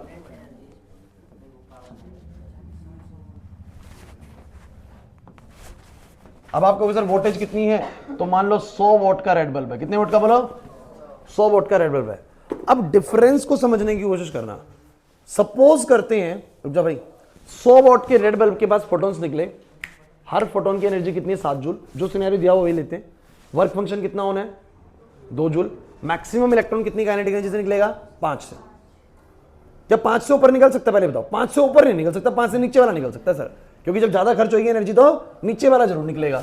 तो यहां पर मेरे जो इलेक्ट्रॉन्स हैं, ओए यहां जो मेरे इलेक्ट्रॉन्स हैं, क्या सारे 5 जूल वाले हैं, जल्दी बता दो। क्या सारे 5 जूल वाले? मैं कहूंगा नहीं सर, कुछ 5 जूल वाले हैं, कुछ 4 जूल वाले भी हैं, कुछ 3 जूल वाले भी हैं, कुछ 2 जूल वाले हैं, कुछ 1 जूल वाले हैं, और कुछ 0 जूल वाले भी हैं। और जिस वजह से मैंने जब ये ग्राफ ड्रॉ करा तो मुझे एक बात समझ में आई रेड कलर के लिए, ढंग से सुनना भाई, कि मैंने जब वो ग्राफ को ड्रॉ करके देखा तो मुझे ये पता लगा कि 0 वोल्ट का पोटेंशियल भी रखूंगा तो भी कुछ ना कुछ करंट बनेगा। ढंग से सुनना, पॉजिटिव करूंगा थोड़ा सा बढ़ गया, इसमें मैंने पॉजिटिव करा थोड़ा सा, सेम ग्राफ पीछे वाला, पॉजिटिव करा थोड़ा सा बढ़ गया और फिर सैचुरेट हो गया। क्या हो गया बोलो? उसके बाद मैं जितना नेगेटिव करता गया, ढंग से सुनना, मैं जितना नेगेटिव करता गया, -1 -2 -3 -4 -5, जितना मैं नेगेटिव करता गया मेरा करंट उतना ही कम होता गया। और कम क्यों हो रहा है आपको बहुत अच्छे से पता है। कम इसलिए हो रहा है सर, क्लियर है ये वाली बात, कम इसलिए हो रहा है कि जितना मैं नेगेटिव करूंगा उतने इलेक्ट्रॉन्स रुकते चले जाएंगे और एक सर्टेन वैल्यू पे सबसे तेज चलने वाला इलेक्ट्रॉन भी रुक जाएगा और करंट 0 हो जाएगा। ये लाल कलर का मान लेते, किसका मान लेते बोलो? लाल कलर का। एक बार अब आते हैं कि कलर चेंज करते हैं। मेन बात कलर चेंज करने का पता लगेगी कि ग्राफ में क्या वेरिएशन आएगा। तो आपने 100 वॉट के रेड की बजाय अगली बार आपने लिया 100 वॉट का येलो, 100 वॉट का येलो बल्ब। और फिर बच्चों मैं थोड़ी देर बाद लेने वाला हूं 100 वॉट का ब्लू। अच्छा, इन सब में आप लोग मुझे बताइए सबसे ज्यादा फ्रीक्वेंसी किसकी होने वाली? ब्लू की। सबसे कम होने वाली रेड की, और उसके बीच में इंटरमीडिएट येलो की। अच्छा, येलो कलर लेते के साथ ही फ्रीक्वेंसी बढ़ गया। पीछे जाके आप लोग देख सकते हैं येलो कलर का फ्रीक्वेंसी रेड से ज्यादा होता है। अगर फ्रीक्वेंसी ज्यादा है तो मुझे बताओ क्या हुआ? क्लास बहुत इंपॉर्टेंट चीज चल रही है इधर, प्रेरणा। अगर मैंने येलो बल्ब करा तो फ्रीक्वेंसी बढ़ गया, और फ्रीक्वेंसी बढ़ते के साथ ही बोलो अब फोटोन की एनर्जी 7 जूल नहीं, कितना मान लेते हैं? 8 जूल। कितना मान लेते हैं? अब मेरे फोटोन्स के पास जो एनर्जी है बोलो कितने की है? बोलो 8 जूल की एनर्जी है। वर्क फंक्शन क्या मेटल का चेंज हुआ? अरे मेटल तो वही है, तो 2 ही जूल खर्च होगा। अब सबसे तेज चलने वाला इलेक्ट्रॉन कितनी एनर्जी वाला भी आएगा? 6 वाला भी। इस बार मतलब कि इलेक्ट्रॉन 6 जूल वाले भी यहां पर निकले। अब कुछ इलेक्ट्रॉन ऐसे भी हैं जो 6 जूल वाले भी निकले। सहमत हो या नहीं? मुझे बस इस बात से जवाब दे दो भाई। निकले ना 6 वाले? अच्छा 5 वाले नहीं निकले? निकले सर 5 वाले, क्योंकि 2 तो मिनिमम खर्च हुआ ना। क्या पता 3 भी खर्च हुआ, कभी 4 भी खर्च हुआ, 5 भी खर्च हुआ यहाँ पर, तो 8 में से 5 खर्च होगा, 3 वाले बचेंगे। 8 में से 6 खर्च होगा, 2 वाले बचेंगे। लेकिन सबसे तेज चलने वाले इलेक्ट्रॉन अब 5 जूल वाले नहीं, कितने वाले बोलो? 6 जूल वाले। बिकॉज आपने जो कलर इस बार डाला उसका फ्रीक्वेंसी हाई था, तो उसके फोटोन्स की एनर्जी ज्यादा थी, खर्च वही 2 जूल होना था, तो बच गए 6 वाले। क्लियर हुआ कि नहीं हुआ? अब मेरा बस आप लोगों से एक सवाल है छोटा सा, लॉजिकली आप लोग मुझे जवाब दीजिएगा कि क्या बच्चों इस बार -5 वोल्ट पर, -5 वोल्ट पर क्या फोटो इलेक्ट्रिक करंट पूरी तरीके से 0 हो पाएगा? सर इस बार नहीं होगा, क्योंकि 5 तक के तो रुक जाएंगे, बट 6 वाले अभी भी, तो इस बार -5 पर भी कुछ करंट रह जाएगा। सहमत हो कि नहीं? इस बार करंट कितने पे 0 होएगा? -6 पे। माइनस, तो मैंने कहा अगर यहां पर मेरा -6 है तो इस बार करंट यहां पर 0 होगा। इसका ग्राफ कैसे बना मैं आपको बता देता हूं। इसने भी यही पाया, थोड़ा सा मैं इसको ऐसे चेंज कर रहा हूं, हल्का सा ऐसे, बातें नहीं प्लीज, कि इसका भी 0 पे कुछ करंट था। अच्छा, इसका 0 पे जो करंट आएगा वो थोड़ा सा ज्यादा आएगा, थोड़ा सा 0 पे ज्यादा आएगा। क्यों? क्योंकि इसके पास इलेक्ट्रॉन्स बोल सकते हैं, मतलब कि ज्यादा एनर्जी वाले भी हैं। समझना मेरी बात को। तो यहां पर थोड़ा ज्यादा आया, लेकिन पीछे का मेन बनाते हैं। पीछे का मेन बनाया तो हमने पाया कि इसका जो स्टॉपिंग पोटेंशियल है वो -5 ना होकर बोलो कितना है? -6। और यहां पर बस मैं तुम्हें तो बता दूं, सैचुरेशन सबका सेम होता है। सैचुरेशन सबका, वो बाद में बता दूंगा सैचुरेशन सेम क्यों होता है, लेकिन आप ये समझिए कि मेन बात, इन सबका स्टॉपिंग पोटेंशियल सेम क्यों नहीं है? क्योंकि सर आपने अगर अलग फ्रीक्वेंसी वाली लाइट को गिराया, पहले हालांकि हमने शायद वो वाला करा था जिसमें वोल्टेज बदली थी, कोई दिक्कत नहीं यार, आगे पीछे हो गया है, कोई दिक्कत नहीं, समझ में तो आ रहा होगा ना। अगर मैंने अब वो बल्ब 100 वोल्ट का येलो कर दिया तो ऑब्वियस सी बात है 6 जूल वाले फोटोन्स भी हैं और वो इलेक्ट्रॉन्स को मतलब 6 जूल वाले जो फोटॉन्स हैं वो 6 वोल्ट पे ही आकर रुकेंगे, -6 पे। अच्छा, ब्लू करते के साथ ही क्या सीन आएगा? ब्लू करते ही क्या सीन होगा? ब्लू करते ही तुम्हारे फोटॉन्स 9 जूल वाले भी आएंगे, बिकॉज फ्रीक्वेंसी और बढ़ गई। 9 जूल वाले आएंगे, खर्च 2 ही होने हैं। तो अब की इसका मतलब 7 जूल वाले फोटॉन्स ने भी एंट्री ले ली, और अगर 7 जूल वाले फोटॉन्स ने भी एंट्री ले ली है तो इसका मतलब अब की करंट ना देखो -5 पे जीरो होने वाला नहीं, -6 पे भी जीरो होने वाला नहीं, मतलब -5 पे भी कुछ ना कुछ बन रहा था, -6 पे भी कुछ ना कुछ बन रहा था, और कितने पे जाके जीरो हुआ बोलो? -7 पे जाके जीरो हुआ। अरे समझ नहीं आया बच्चों? नहीं आया ना? तो -7 पे जाके जीरो हुआ। अगर आप इस ग्राफ को ध्यान से देखते हैं तो पता लगता है कि -6 पर भी करंट की फॉर्मेशन है, -5 पर भी करंट की एक अच्छी खासी फॉर्मेशन है। क्लियर हो रहा है कि नहीं? जितने पे रेड वाले ने जीरो कर दिया था, येलो वाला जीरो नहीं कर रहा था, और ब्लू वाला तो बिल्कुल जीरो नहीं कर रहा था, बहुत अच्छा करंट बना रहा था, क्योंकि उसके पास और ज्यादा इलेक्ट्रॉन्स थे ऐसे जो -5 से ज्यादा एनर्जी रख रहे थे, 5 से ज्यादा एनर्जी रख रहे थे। विकास नहीं है ये बात समझ में? तो ये किसका स्टॉपिंग पोटेंशियल है? ये किसका स्टॉपिंग पोटेंशियल है? रेड का। ये किसका स्टॉपिंग पोटेंशियल है? येलो का। और ये किसका स्टॉपिंग पोटेंशियल है? ब्लू का। अगर कोई आपसे बोले कि किसी का स्टॉपिंग पोटेंशियल सबसे नेगेटिव साइड में मिल रहा है, तो आप समझ जाना कि उसके फोटॉन्स के पास एनर्जी सबसे ज्यादा रही होगी, क्योंकि किसी का अगर स्टॉपिंग पोटेंशियल बहुत नेगेटिव में मिल रहा है, इसका मतलब उसके इलेक्ट्रॉन्स बहुत हाई काइनेटिक एनर्जी वाले हैं, और बहुत ज्यादा काइनेटिक एनर्जी तभी हो सकती है जब फोटॉन्स की एनर्जी बोलो क्या हो ज्यादा, और फोटॉन्स की ज्यादा एनर्जी का मतलब फ्रीक्वेंसी ज्यादा। क्या ज्यादा बोलो? तो आप ये बोल सकते हैं कि अगर इन सब में फ्रीक्वेंसी की बात करें कि अगर इसकी फ्रीक्वेंसी μ3 है, इसकी μ2 है, इसकी μ1 है, तो μ3 वाली फ्रीक्वेंसी सबसे ज्यादा, फिर μ2, और फिर बोलो क्या? μ1। नहीं है ना बात समझ में? तो यहां पर जो मैंने तुम्हें एक ग्राफ बनाया है, इसमें मैंने क्या सेम रखा है बताओ जरा? इंटेंसिटी सेम रखी है, फ्रीक्वेंसी डिफरेंट रखी है। तुम्हें समझ नहीं आया ना ये वाला ग्राफ? अरे नहीं आया समझ में? ये अलग अलग जगह पे क्या कि क्यों बन रहा है? जैसे ही कलर चेंज कर रहा हूं, क्योंकि सर जैसे ही आप कलर चेंज कर रहे हो फ्रीक्वेंसी बढ़ जा रही है, फ्रीक्वेंसी बढ़ जा रही है तो फोटॉन्स का एनर्जी बढ़ जा रहा है, फोटॉन्स का एनर्जी बढ़ जा रहा है तो फोटॉन्स का एनर्जी बढ़ जा रहा है तो काइनेटिक एनर्जी ज्यादा हो जा रहा है, और काइनेटिक एनर्जी ज्यादा हो रहा है तो रोकने के लिए एनर्जी भी, पोटेंशियल भी, नेगेटिव पोटेंशियल भी ज्यादा चाहिए, इससे पीछे जाके करंट जीरो हो रहा है। क्लियर होता है कि नहीं होता? फिर एक ग्राफ मैंने आप लोगों को और बनवाया था इसी का।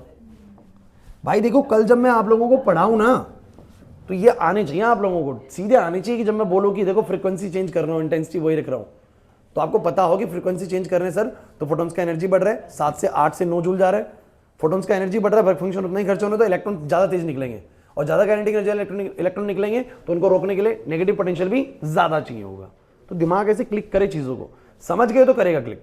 क्लियर है? अब अगली चीज सुनो, ये है फोटो इलेक्ट्रिक करंट, ओए बस ये है पोटेंशियल। अब की मैं क्या करने वाला हूं, इसी सिस्टम के अंदर, इस डायग्राम को तो खराब नहीं करते हैं, इसको मिटो दो ना नीचे से।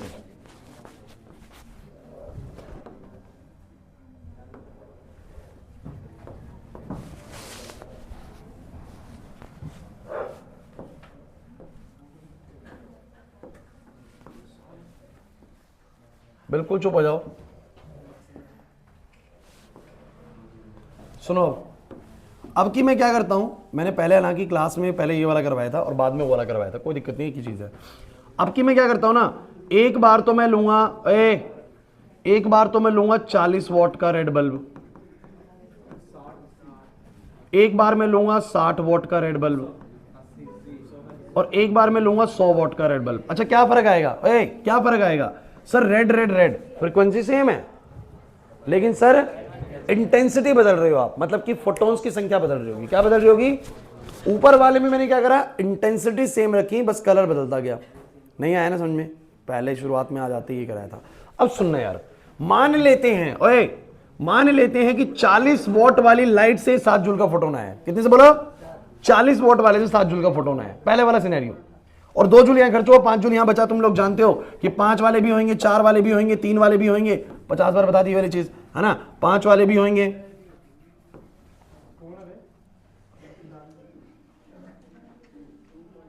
ओए 5 वाले भी होंगे, 4 वाले भी होंगे, 3 वाले भी होंगे, 2 वाले भी, 1 वाले भी, 0 जूल वाले भी। लक्ष्य है, तूने 40 वॉट की लाइट गिराई, ये सिनेरियो बना हुआ है, तेरे को ग्राफ आता है, इसका ग्राफ आता है। इसका ग्राफ कैसा बनेगा जरा बताओगे? इसका ग्राफ कुछ ऐसे जाएगा। बहुत इंपॉर्टेंट केस है, बहुत इंपॉर्टेंट केस है, ढंग से समझिएगा। ये 40 वॉट के रेड बल्ब का है, 40 वॉट के रेड बल्ब में ये करा। अभी समझिएगा अगली बार क्या होने वाला है। जैसे तुमने 60 वॉट का रेड बल्ब किया, कितने वॉट का, बोर्ड पे 60 वॉट का red bulb, red colour same है, तो क्या फोटॉन्स का एनर्जी बदला? 7 जूल साथ ही रहा होगा? समझ नहीं आ रहा। रेड कलर ही अभी भी है, तो फ्रीक्वेंसी तो सेम है ना, और फ्रीक्वेंसी सेम है तो एच न्यू सेम है, मतलब फोटॉन्स का एनर्जी बोलो क्या है, अभी भी 7 जूल ही है। लेकिन फिर फर्क क्या आएगा, क्योंकि 60 वोट ने ब्राइटनेस ज्यादा दी होगी, तो सर इसके बाद फोटोन ज्यादा आए होंगे। क्या ज्यादा आएंगे बोलो? यही 7 जूल वाले फोटॉन्स की संख्या बढ़ गई होगी, मतलब फोटॉन्स की एनर्जी नहीं बढ़ी, बट फोटॉन्स की संख्या बढ़ गई होगी। क्लास की शुरुआत में आ जाती बोलता 60 वोट लाल और 100 वोट लाल में फर्क क्या है? क्या फोटॉन्स की एनर्जी का फर्क है? नहीं सर, फोटॉन्स के नंबर्स का फर्क है। 100 वोट वाले के पास ज्यादा नंबर्स है फोटॉन्स के। तो अभी मैंने जैसे ही 60 वोट का रेड करा, मेरे पास सर फोटॉन्स बढ़ गए। क्या बढ़ गया बोलो? फोटॉन्स बढ़ गए, बट फोटॉन्स की एनर्जी नहीं बढ़ी। लाल रंग के बाद में भी, लेकिन क्या बढ़ गया? पावर बढ़ गई ना, पावर बढ़ गई तो फोटॉन्स बढ़ गया। अच्छा, फोटॉन्स बढ़े तो क्या हुआ? अब इलेक्ट्रॉन ज्यादा निकलेंगे। क्या ज्यादा निकलेंगे बोलो? अब इलेक्ट्रॉन्स की संख्या बढ़ जाएगी। यार पहले 50 फोटोन गिर रहे थे, अब 70 फोटोन गिर रहे हैं, तो फोटॉन्स ज्यादा निकले, तो इलेक्ट्रॉन भी ज्यादा निकलेंगे। लेकिन क्या अभी भी मुझे बताइए, सबसे तेज इलेक्ट्रॉन आपको नहीं लगता कि 5 जूल वाला ही है? क्योंकि इलेक्ट्रॉन, वो फोटॉन्स की एनर्जी तो अभी भी 7 ही है ना मैक्सिमम, तो 2 खर्च होनी है, 5 निकलनी है बस। हाँ ये हो गया, अब 5 वालों की संख्या बढ़ गई है, 4 वालों की भी संख्या बढ़ गई है, 3 वालों की भी संख्या बढ़ गई है, 2 वालों की भी संख्या बढ़ गई, बिकॉज फोटॉन्स बढ़े तो नंबर ऑफ इलेक्ट्रॉन्स बढ़े। लेकिन अभी भी सबसे तेज चलने वाला इलेक्ट्रॉन कितनी एनर्जी वाला है बोलो? 5 जूल वाला। कितने वाला बोलो? क्लिक हो रहा है कि नहीं हो रहा? कार्तिक नहीं आ रही बात समझ में? तो इस बार लेकिन अगर मैं 0 जूल पे आपसे करंट पूछूंगा कितना बनेगा, तो ऑब्वियस सी बात है ज्यादा इलेक्ट्रॉन्स निकले तो करंट कैसा बनेगा बोलो? ज्यादा बनेगा। और ज्यादा करंट बनेगा तो ऑब्वियस सी बात है सैचुरेट भी कितने पे होगा? ज्यादा पे होगा। लेकिन बहुत जरूरी चीज कि जब मैं नेगेटिव पोटेंशियल करना शुरू करता हूं, -1, -2, -3, तो -1 करा, 1 वाले रुक गए, -2 करा, -3 करा, जितने भी 3 जूल वाले सारे रुक जाएंगे, चाहे 10 आ रहे हो चाहे 20 आ रहे हो। -4 करा, 4 वाले रुक गए, और -5 करते ही सारे रुक गए फिर से। इसका मतलब -5 पर ही फिर से फोटो इलेक्ट्रिक करंट कितना हो जाएगा? 0, क्योंकि सबसे तेज चलने वाले इलेक्ट्रॉन्स अभी भी कितने वाले हैं? 5 जूल वाले। तो स्टॉपिंग पोटेंशियल बोलो क्या होगा? सर इसमें स्टॉपिंग पोटेंशियल सेम होता है, सैचुरेशन करंट अलग अलग होता है, क्योंकि सर इसके पास इलेक्ट्रॉन्स ज्यादा फ्री होते हैं, तो करंट ज्यादा बनाता है। 60 वोट वाला करंट ज्यादा बनाएगा। समझ में आ रहा है कि नहीं आ रहा? चलो एक बार तुमने करा 100 वोट का रेड बल्ब, अगर तुमने 100 वोट का रेड बल्ब कर दिया तो फोटॉन्स और बढ़ गए होंगे, लेकिन क्या फोटॉन का एनर्जी अभी बदला होगा? अरे लाल रंग ही है सर, तो फ्रीक्वेंसी तो सर वही है, फोटॉन्स का एनर्जी तो अभी भी 7 ही है सर। और अगर फोटॉन्स का एनर्जी 7 है तो अभी भी इलेक्ट्रॉन्स मैक्सिमम 5 जूल वाले निकल रहे हैं, लेकिन संख्या बढ़ गई है। अब संख्या और बढ़ गई है, और संख्या बढ़ जाने से मेरा जो करंट 0 जूल पे 0 वोल्ट पे बन रहा था वो अब और ज्यादा बनेगा। अब वो करंट और ज्यादा बनेगा, और इसका मतलब 100 वोट वाले का जो करंट होगा वो सबसे ज्यादा होगा। लेकिन अगर मैं बात करूं रोकने की बारी आएगी, जब माइनस करूंगा मैं, तो ये भी -5 पे करंट कितना कर लेगा बोलो? 0। अगर सबका स्टॉपिंग पोटेंशियल सेम आ रहा है तो समझ जाइए कि कलर सेम यूज किया गया, फोटॉन्स की एनर्जी सबकी सेम ही है सर। हर तरह की लाइट के अंदर फोटॉन्स की एनर्जी सेम है। तो इसका मतलब इस बार क्या सेम है बोलो? इस बार फ्रीक्वेंसी सेम है, फ्रीक्वेंसी सेम है, और इंटेंसिटी बोलो क्या है? ओए बस इंटेंसिटी डिफरेंट है। अब आप लोग मुझे बताइए, ओए अगर इंटेंसिटीज कुछ ऐसे हैं I1, I2, I3, तो जो सबसे ऊपर है उसका इंटेंसिटी सबसे ज्यादा रहा है। फ्रीक्वेंसी तो सेम ही है, उस केस में फ्रीक्वेंसी अलग अलग है और इंटेंसिटी सेम हो गई है। नहीं आई ना बात समझ? थोड़ा सोचना पड़ेगा तुम्हें। 2 मिनट दोबारा से। मैंने क्या बोला? 40 वोट रेड, ओए आदर्श, 40 vote red, 60 vote red, 100 vote red डालिए मेटल के ऊपर। तीनों कलर लाल रंग है। तीनों कैसे बोलो? ओए तीनों ही लाल है। अगर तीनों ही रेड है तो इसका मतलब फोटॉन्स का एनर्जी हर बार कितना आ रहा है बोलो? 7 ही आ रहा है। फर्क क्या हो जा रहा है? फर्क हो जा रहा है नंबर ऑफ फोटॉन्स बढ़ जाते हैं सर। तो मैं कहूंगा कि सर अगर हर बार 7 जूल वाले आएंगे तो मैक्सिमम इलेक्ट्रॉन तो 5 जूल वाले ही रहेंगे सर। मैक्सिमम तो कितने वाले रहेंगे? 5 वाले। लेकिन एक बार थोड़े कम नंबर्स में आएंगे, 60 वोट वाले में ज्यादा नंबर्स में निकलेंगे और 100 वोट वाले में और ज्यादा नंबर्स में निकलेंगे। इसलिए इनका सैचुरेशन करंट जो है वो 100 वोट वाले का सबसे ज्यादा है, 60 वोट से कम, 40 का कम। लेकिन सबका स्टॉपिंग पोटेंशियल सेम इसलिए है बिकॉज सबके पास सबसे तेज चलने वाला इलेक्ट्रॉन 5 जूल वाला ही है, तो -5 से सारे के सारे रुक गए। क्लियर हुआ कि नहीं हुआ? उसमें क्या सीन चल रहा है कि आप लोग कलर जब बदलते हो ना, लाल से येलो, येलो से ब्लू, तो फोटोन का एनर्जी बदल जाता है, और फोटोन का एनर्जी जैसे ही बढ़ता है इलेक्ट्रॉन्स तेज काइनेटिक एनर्जी वाले निकलना स्टार्ट हो जाते हैं। तो फिर -5 पे जो रुक जा रहे थे पहले वो -5 पे नहीं रुक पा रहे, अगली बार -6 पे रुक रहे, उससे अगली बार -7 पे रुक रहे। तो स्टॉपिंग पोटेंशियल सबका बदल जाता है। क्लियर हुआ कि नहीं हुआ? ऐसे में सैचुरेशन करंट सेम होता है बिकॉज इंटेंसिटी सेम होती है। कुछ समझ में नहीं आ रहा ना? आयुष नहीं आया समझ में? मुश्किल है वैसे ही, बताओ चीज मैं बताऊं, तसल्ली से पढ़ाया गया क्लास के अंदर की। अभी अभी इस समय रिवीजन के अंदर ऐसे ही कराया जाता है बच्चों कि आपने एक बार पढ़ा हुआ ये मान के चला जाता है, तो हम थोड़ा सा स्पीड बढ़ा के रखते हैं। हालांकि बताया अभी भी सब कुछ ही गया है। यही बातें मैंने उस समय डिस्कस करी थी आपसे, बल्ब के कलर चेंज कर करके, और यही बातें मैंने उस समय डिस्कस करी थी इंटेंसिटी चेंज करके। बताया सब कुछ यही है, बस थोड़ा सा पेस में बताया। क्लियर हुआ कि नहीं हुआ? सबको क्लियर है ये वाली चीज़ भी? और सुनिए, अभी नहीं जाना, बैठे रहो चुपचाप से। एक बड़ी इंपॉर्टेंट चीज़ इसके अंदर मुझे और ऐड करनी है, वो सुनो। अरे बस इधर आप लोगों ने पढ़ा E बराबर में 5 प्लस में, बोलो क्या? मैं इस काइनेटिक एनर्जी को कुछ लिखना चाहता हूं, बताओ क्या लिखूंगा? क्या मैं इसको के मैक्स लिख सकता हूं? वाई? क्यों के मैक्स लिख सकता हूं? क्योंकि सर ये इक्वेशन ही मैक्सिमम काइनेटिक एनर्जी के लिए बना हुआ है कि जब E में से 5 खर्च होगा, क्या खर्च होगा बोलो? तब वो बता रहा है जो बचेगी काइनेटिक एनर्जी आप उसको मैक्सिमम लिख सकते हैं, क्योंकि इसी वक्त मैक्सिमम बचती है। जब 5 खर्च होता है तो ही मैक्सिमम बचती है। अगर 5 से बढ़कर खर्च हुआ है तो मैक्सिमम, तो E में से जब 5 घटेगा तो हमारा जो काइनेटिक एनर्जी बचेगा, we can say that it will be a maximum kinetic energy. बोलो क्लियर है कि नहीं? अब अगर कोई आपको ये बोले कि हाउ वी कैन नो कि मैक्सिमम काइनेटिक एनर्जी किसी की कितनी है मैक्सिमम काइनेटिक एनर्जी, भाई एक सिंपल सी चीज है, अगर तुम समझ पाओ तो तुम्हें मैं बता दूं कि मेरे पास कोई अगर क्यू चार्ज है, आप लोग जानते हो कि आपके कितने पोटेंशियल ने इसको रोका? नेगेटिव पोटेंशियल ने रोका है। अरे बच्चों, नेगेटिव पोटेंशियल जो था उसी ने तो रोका ना। मुझे तुम बस इतना बताओ, चाहे पॉजिटिव पोटेंशियल हो चाहे नेगेटिव पोटेंशियल हो, वो कितना वर्क डन करता है किसी भी चार्ज के ऊपर? Q into V. लक्ष्य इधर सुन ले, Q इंटू वी का काम करता है कोई भी पोटेंशियल, चाहे वो उसको अपोज करने के लिए करे चाहे वो उसको अट्रैक्ट करने के लिए करे। बोले है कि नहीं? तो मैं कैसे आइडिया लगाऊं कि मेरा इलेक्ट्रॉन सबसे तेज कितनी काइनेटिक एनर्जी वाला है? किसी की काइनेटिक एनर्जी का अंदाजा कैसे लगाया जा सकता है? जैसे कि आप सभी इलेक्ट्रॉन्स हैं, मैंने ऐसे एग्जांपल दिया था कि आप सभी इलेक्ट्रॉन्स है, कोई 5 जूल वाला, कोई 4 जूल वाला, कोई 3 जूल वाला, या पता नहीं कितने वाला, मुझे नहीं पता मैक्सिमम काइनेटिक एनर्जी कितनी है। और मेरे में इतनी क्षमता है कि मैं सबको रोक सकता हूं, मान लीजिए, है ना? तो मैं क्या करता हूं, ध्यान समझिएगा। मैं जब लगाता हूं कि मैं कुछ ताकत लगाता हूं, सपोज करिए 30 जूल की, या मान लो 3 जूल की लगाता हूं, 3 जूल की लगाता हूं, तो कई सारे इलेक्ट्रॉन्स रुक जाते हैं, बट कुछ इलेक्ट्रॉन्स नहीं रुकते। इसका मतलब सबसे तेज काइनेटिक एनर्जी वाला इलेक्ट्रॉन 3 से बोलो क्या है? ज्यादा वाला है। फिर मैं 4 जूल लगाता हूं तो मैं देखता हूं कि अब और भी बहुत सारे इलेक्ट्रॉन्स रुक गए हैं, लेकिन अभी भी सारे नहीं रुके, इसका मतलब कि मैक्सिमम काइनेटिक एनर्जी 4 से भी ज्यादा है। और फिर मैंने जब 5 लगाया तो मैंने पाया सारे रुक गए।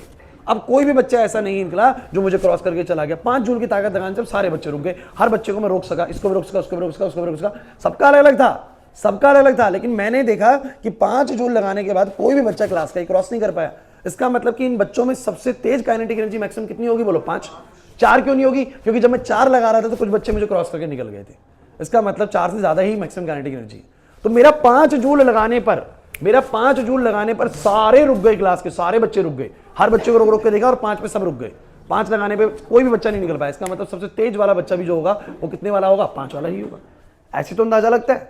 तो मैंने कहा कि अगर मेरे इधर भाई, अगर मेरे V पोटेंशियल लगा देने से सबसे तेज चलने वाला इलेक्ट्रॉन भी रुक जाता है, V पोटेंशियल लगा देने से सबसे तेज चलने वाला इलेक्ट्रॉन भी रुक जाता है, तो मैंने उसके ऊपर कितना काम करा होगा? एक्चुअली में मैंने काम करा होगा QV, और जितना काम मुझे करना पड़ा उसको रोकने के लिए, वही उसका बोलो क्या है? Maximum kinetic energy.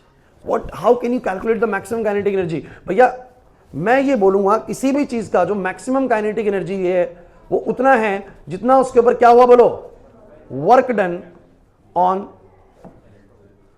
Done to stop that charge, है ना भाई? किसी का मैक्सिमम काइनेटिक एनर्जी कितना होगा? जितना उसको रोकने में काम करना पड़ेगा। और मुझे बताइए रोकने में कितना काम करना पड़ा? तो मैंने कहा V पोटेंशियल, जो स्टॉपिंग पोटेंशियल होता है, स्टॉपिंग पोटेंशियल को आप जानते हो V नॉट से डिनोट करते हैं। किससे बोलो? अगर V नॉट पोटेंशियल ने रोक दिया था सामने वाले को तो कितना काम करा होगा जरा बताओगे? V इंटू में क्या बोलो? Q। और चार्ज जो है इलेक्ट्रॉन पे कितना होता है? E होता है। क्या होता है बोलो? E। तो मैंने कितना काम करा होगा? EV not. कितना करा होगा बोलो? अगर मेरे V नॉट पोटेंशियल से सबसे तेज चलने वाला इलेक्ट्रॉन रुक जा रहा है तो एक्चुअली में उसके ऊपर कितना काम हुआ है? मुझे तुम ये बताना। अगर V नॉट पोटेंशियल से इलेक्ट्रॉन रुक जा रहा है तो इलेक्ट्रॉन पे कितना काम हुआ होगा? V नॉट तो पोटेंशियल है, चार्ज इलेक्ट्रॉन पे कितना बोलो? E है। तो कितना काम हुआ होगा उसके ऊपर? EV not. कितना होगा बोलो? EV नॉट के काम से सबसे तेज चलने वाला इलेक्ट्रॉन भी रुक गया, तो सबसे तेज चलने वाले इलेक्ट्रॉन की काइनेटिक एनर्जी बोलो कितनी है? EV not. क्या तुम्हें समझ में आती है ये वाली चीज?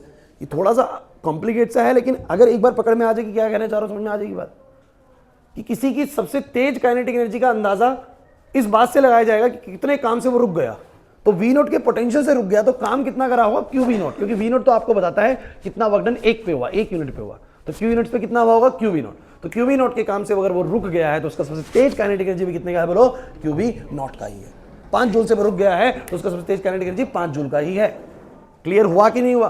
तो अगर वी नॉट पोटेंशियल लगा देने से वो रुक गया है तो काम कितना करा होगा, वी नॉट या Q V naught? Q V naught. तो क्यू वी नॉट का काम करा होगा और वो रुक गया, इसका मतलब उसका maximum kinetic energy Q V naught, और चार्ज आपको पता है इलेक्ट्रॉन पे ई होता है। तो बस मैं इतना बोलूंगा अगर तुम्हें समझ में आ जाए तो, कि मेरा ये जो इक्वेशन है ना ये ऐसे भी वेरी करेगा, एच न्यू बराबर में एच न्यू नॉट प्लस में बोलो क्या, सही है। और अगर मैं इसको इस तरह माइनस कर दूं तो एच बाहर आ जाएगा, न्यू माइनस में न्यू नॉट हो जाएगा और बोलो क्या हो जाएगा, ई वी नॉट। क्लियर हुआ कि नहीं हुआ?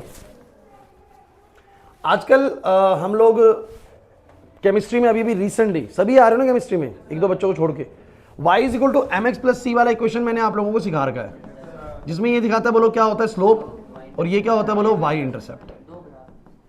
होता है ना, होता है ना ये y इंटरसेप्ट। अब मुझे तुम्हें एक बात बताओ कि अगर तुम्हें कोई ग्राफ बनाने को बोल दे, ढंग से सुनिएगा, कोई जल्दी नहीं है, 5 मिनट हम एक्स्ट्रा लगा सकते हैं।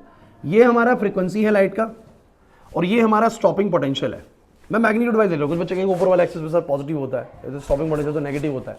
मैग्नीट्यूड लेके चल रहा हूँ, जैसे -5 तो मैं 5 मान के चल रहा हूँ स्टॉपिंग पोटेंशियल को, -6 का तो मैं 6 मान के चल रहा हूँ ना। वैसे क्या ग्राफ बनेगा अगर मैं इसका ग्राफ बनाना चाहूँ, इधर देख ले, मान ले ऐसे।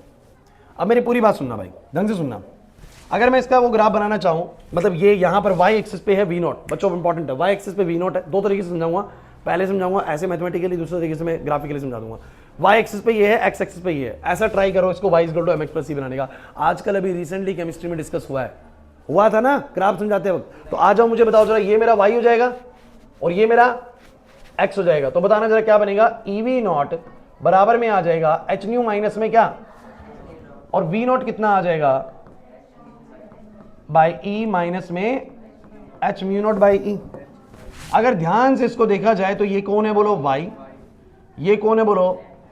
अगर ध्यान से इससे कंपेयर करोगे तो स्लोप कैसा है, स्लोप कैसा है, पॉजिटिव या नेगेटिव? स्लोप पॉजिटिव है सर, और पॉजिटिव स्लोप का मतलब ग्राफ ऊपर जाएगा, पॉजिटिव स्लोप का मतलब ग्राफ, और ये क्या है माइनस में, तो y इंटरसेप्ट नेगेटिव है। y इंटरसेप्ट नेगेटिव का मतलब ये होता है कि नीचे से कहीं से शुरू होगा, नीचे से कहीं से। तो ये वाला वैल्यू क्या है बोलो, माइनस का H mu naught by E, या इसी को आप लोग लिखते हो माइनस का 5 बाई ई। क्या लिखते हो बोलो, माइनस का 5 बाई ई, और करके नहीं आ रहा ना समझ में क्या बोल रहा हूं। और नीचे से जाएगा, लेकिन नीचे से मैं डॉटेड लाइन बनाता हूं इसकी इस तरीके से, और ये ऐसे करके कुछ जाएगा ग्राफ। लाइन तो यही आनी है, अगर अपने क्लास अटेंड करी तो आपको पता होगा वाई सब नेगेटिव है, स्लोप पॉजिटिव है तो ऊपर जाएगा। लेकिन इसी ग्राफ को मैं थोड़ा समझाने के लिए ना ऐसा कुछ ड्रॉ करने वाला हूं, ध्यान से समझिएगा, कुछ इस तरीके से, और फिर ये ऐसा कुछ जा रहा है। इसका क्या सेंस है ना यार, वो समझना बहुत जरूरी है। ये तो बस मैंने आपकी तसल्ली के लिए बना दिया है, बस इसको आप लोग इसको अभी फिलहाल के लिए भूल जाओ, अगर भूलना है तो फिलहाल के लिए भूल जाओ, बस इसको ऐसे समझो। ये क्या बताना चाह रहा है भाई, ये बताना चाह रहा है कि जब मेरी फ्रीक्वेंसी सोचो शुरू में 0 हर्ट्ज की थी या 1 हर्ट्ज 2 हर्ट्ज की थी, तब तक तो फोटो इलेक्ट्रिक इफेक्ट ही नहीं हो रहा होगा। मान लेते हैं कि मेरा म्यू नॉट 12 हर्ट्ज है, मेरा म्यू नॉट मतलब मेरी थ्रेशोल्ड फ्रीक्वेंसी 12 की है, तब तक जब तक 12 हर्ट्ज की लाइट नहीं गिरेगी तब तक फोटो इलेक्ट्रिक इफेक्ट, और जब तक फोटो इलेक्ट्रिक इफेक्ट ही नहीं हो रहा तो स्टॉपिंग पोटेंशियल कितना चाहिए, 0। स्टॉपिंग पोटेंशियल चाहिए नहीं। क्या होता है स्टॉपिंग पोटेंशियल? स्टॉपिंग पोटेंशियल वो वाला पोटेंशियल होता है जो कलेक्टर प्लेट पे चाहिए होता है ताकि करंट 0 हो जाए। तो जब तक इलेक्ट्रॉन निकला ही नहीं है तब तो करंट वैसे ही कितना है बोलो, 0। तो स्टॉपिंग पोटेंशियल चाहिए ही नहीं। तो मैंने कहा कि जब तक, अब ये वाली वैल्यू मान लेते हैं, ये वाली वैल्यू थ्रेशोल्ड फ्रीक्वेंसी की वैल्यू, कौन सी वैल्यू बोलो, तो जब तक मेरी फ्रीक्वेंसी थ्रेशोल्ड से कम है तब तक इलेक्ट्रॉन ही इजेक्ट आउट नहीं हो रहा। ये वाली वैल्यू 12 हर्ट्ज है, जब तक मैं 10 हर्ट्ज 11 हर्ट्ज 9 हर्ट्ज 8 हर्ट्ज की लाइट को गिरा रहा हूं तब तक कोई फोटो इलेक्ट्रिक इफेक्ट, तब तक इलेक्ट्रॉन ही नहीं निकल रहा। तो स्टॉपिंग पोटेंशियल कितना चाहिए बोलो, 0। यहां तक 0 चल रहा है। अरे नहीं आया समझ में, अनामिका नहीं आ रही बात समझ में। जैसे ही मेरा म्यू बराबर म्यू नॉट हुआ, म्यू बराबर क्या हुआ, ये वाला वैल्यू म्यू नॉट है 12 हर्ट्ज हुआ, उस समय भी स्टॉपिंग पोटेंशियल, क्योंकि अगर 12 हर्ट्ज भी डाल दोगे, म्यू नॉट के बराबर भी डाल दोगे तो बस इलेक्ट्रॉन निकलेगा, चलेगा। लेकिन लेकिन लेकिन अगर अब आपने फ्रीक्वेंसी ज्यादा ली थ्रेशोल्ड से, आपने 12 की बजाय 13 हर्ट्ज ली, कितनी ली बोलो, 13 हर्ट्ज, यहां पर 13 हर्ट्ज है, 13 हर्ट्ज ली, तो अब इलेक्ट्रॉन्स के पास कुछ ना कुछ काइनेटिक एनर्जी होगी, और काइनेटिक एनर्जी होगी तो उनको रोकने के लिए कुछ ना कुछ स्टॉपिंग पोटेंशियल भी चाहिए। दिखा आप लोगों को स्टॉपिंग पोटेंशियल? अरे नहीं आया समझ में, नहीं आया नहीं वाला पॉइंट समझ में, समझो मेरी बात को, कोई दिक्कत नहीं है। आप बोर्ड पे देखिए, क्यों सुधांशु, फिर वही इससे पहले तक मुझे कोई भी स्टॉपिंग पोटेंशियल क्यों नहीं चाहिए था, बताओ ना जरा। हर्ज, क्या कारण है कि जब तक म्यू नॉट के बराबर फ्रीक्वेंसी नहीं, सर फोटो इलेक्ट्रिक इफेक्ट ही नहीं हो रहा, स्टॉपिंग पोटेंशियल कितना चाहिए, 0। लेकिन जैसे ही म्यू नॉट को क्रॉस करते हैं हमारी फ्रीक्वेंसी 13 हर्ट्ज होती है। अब इलेक्ट्रॉन्स के पास 12 भाई 13 हर्ट्ज मैंने गिराई, थोड़ा दिमाग लगाना, 12 एच तो खर्च हो जाएगा उसमें, 1 एच तो बचेगा ना। अब 1 एच जो बचेगा उसके लिए कुछ ना कुछ तो स्टॉपिंग चाहिए।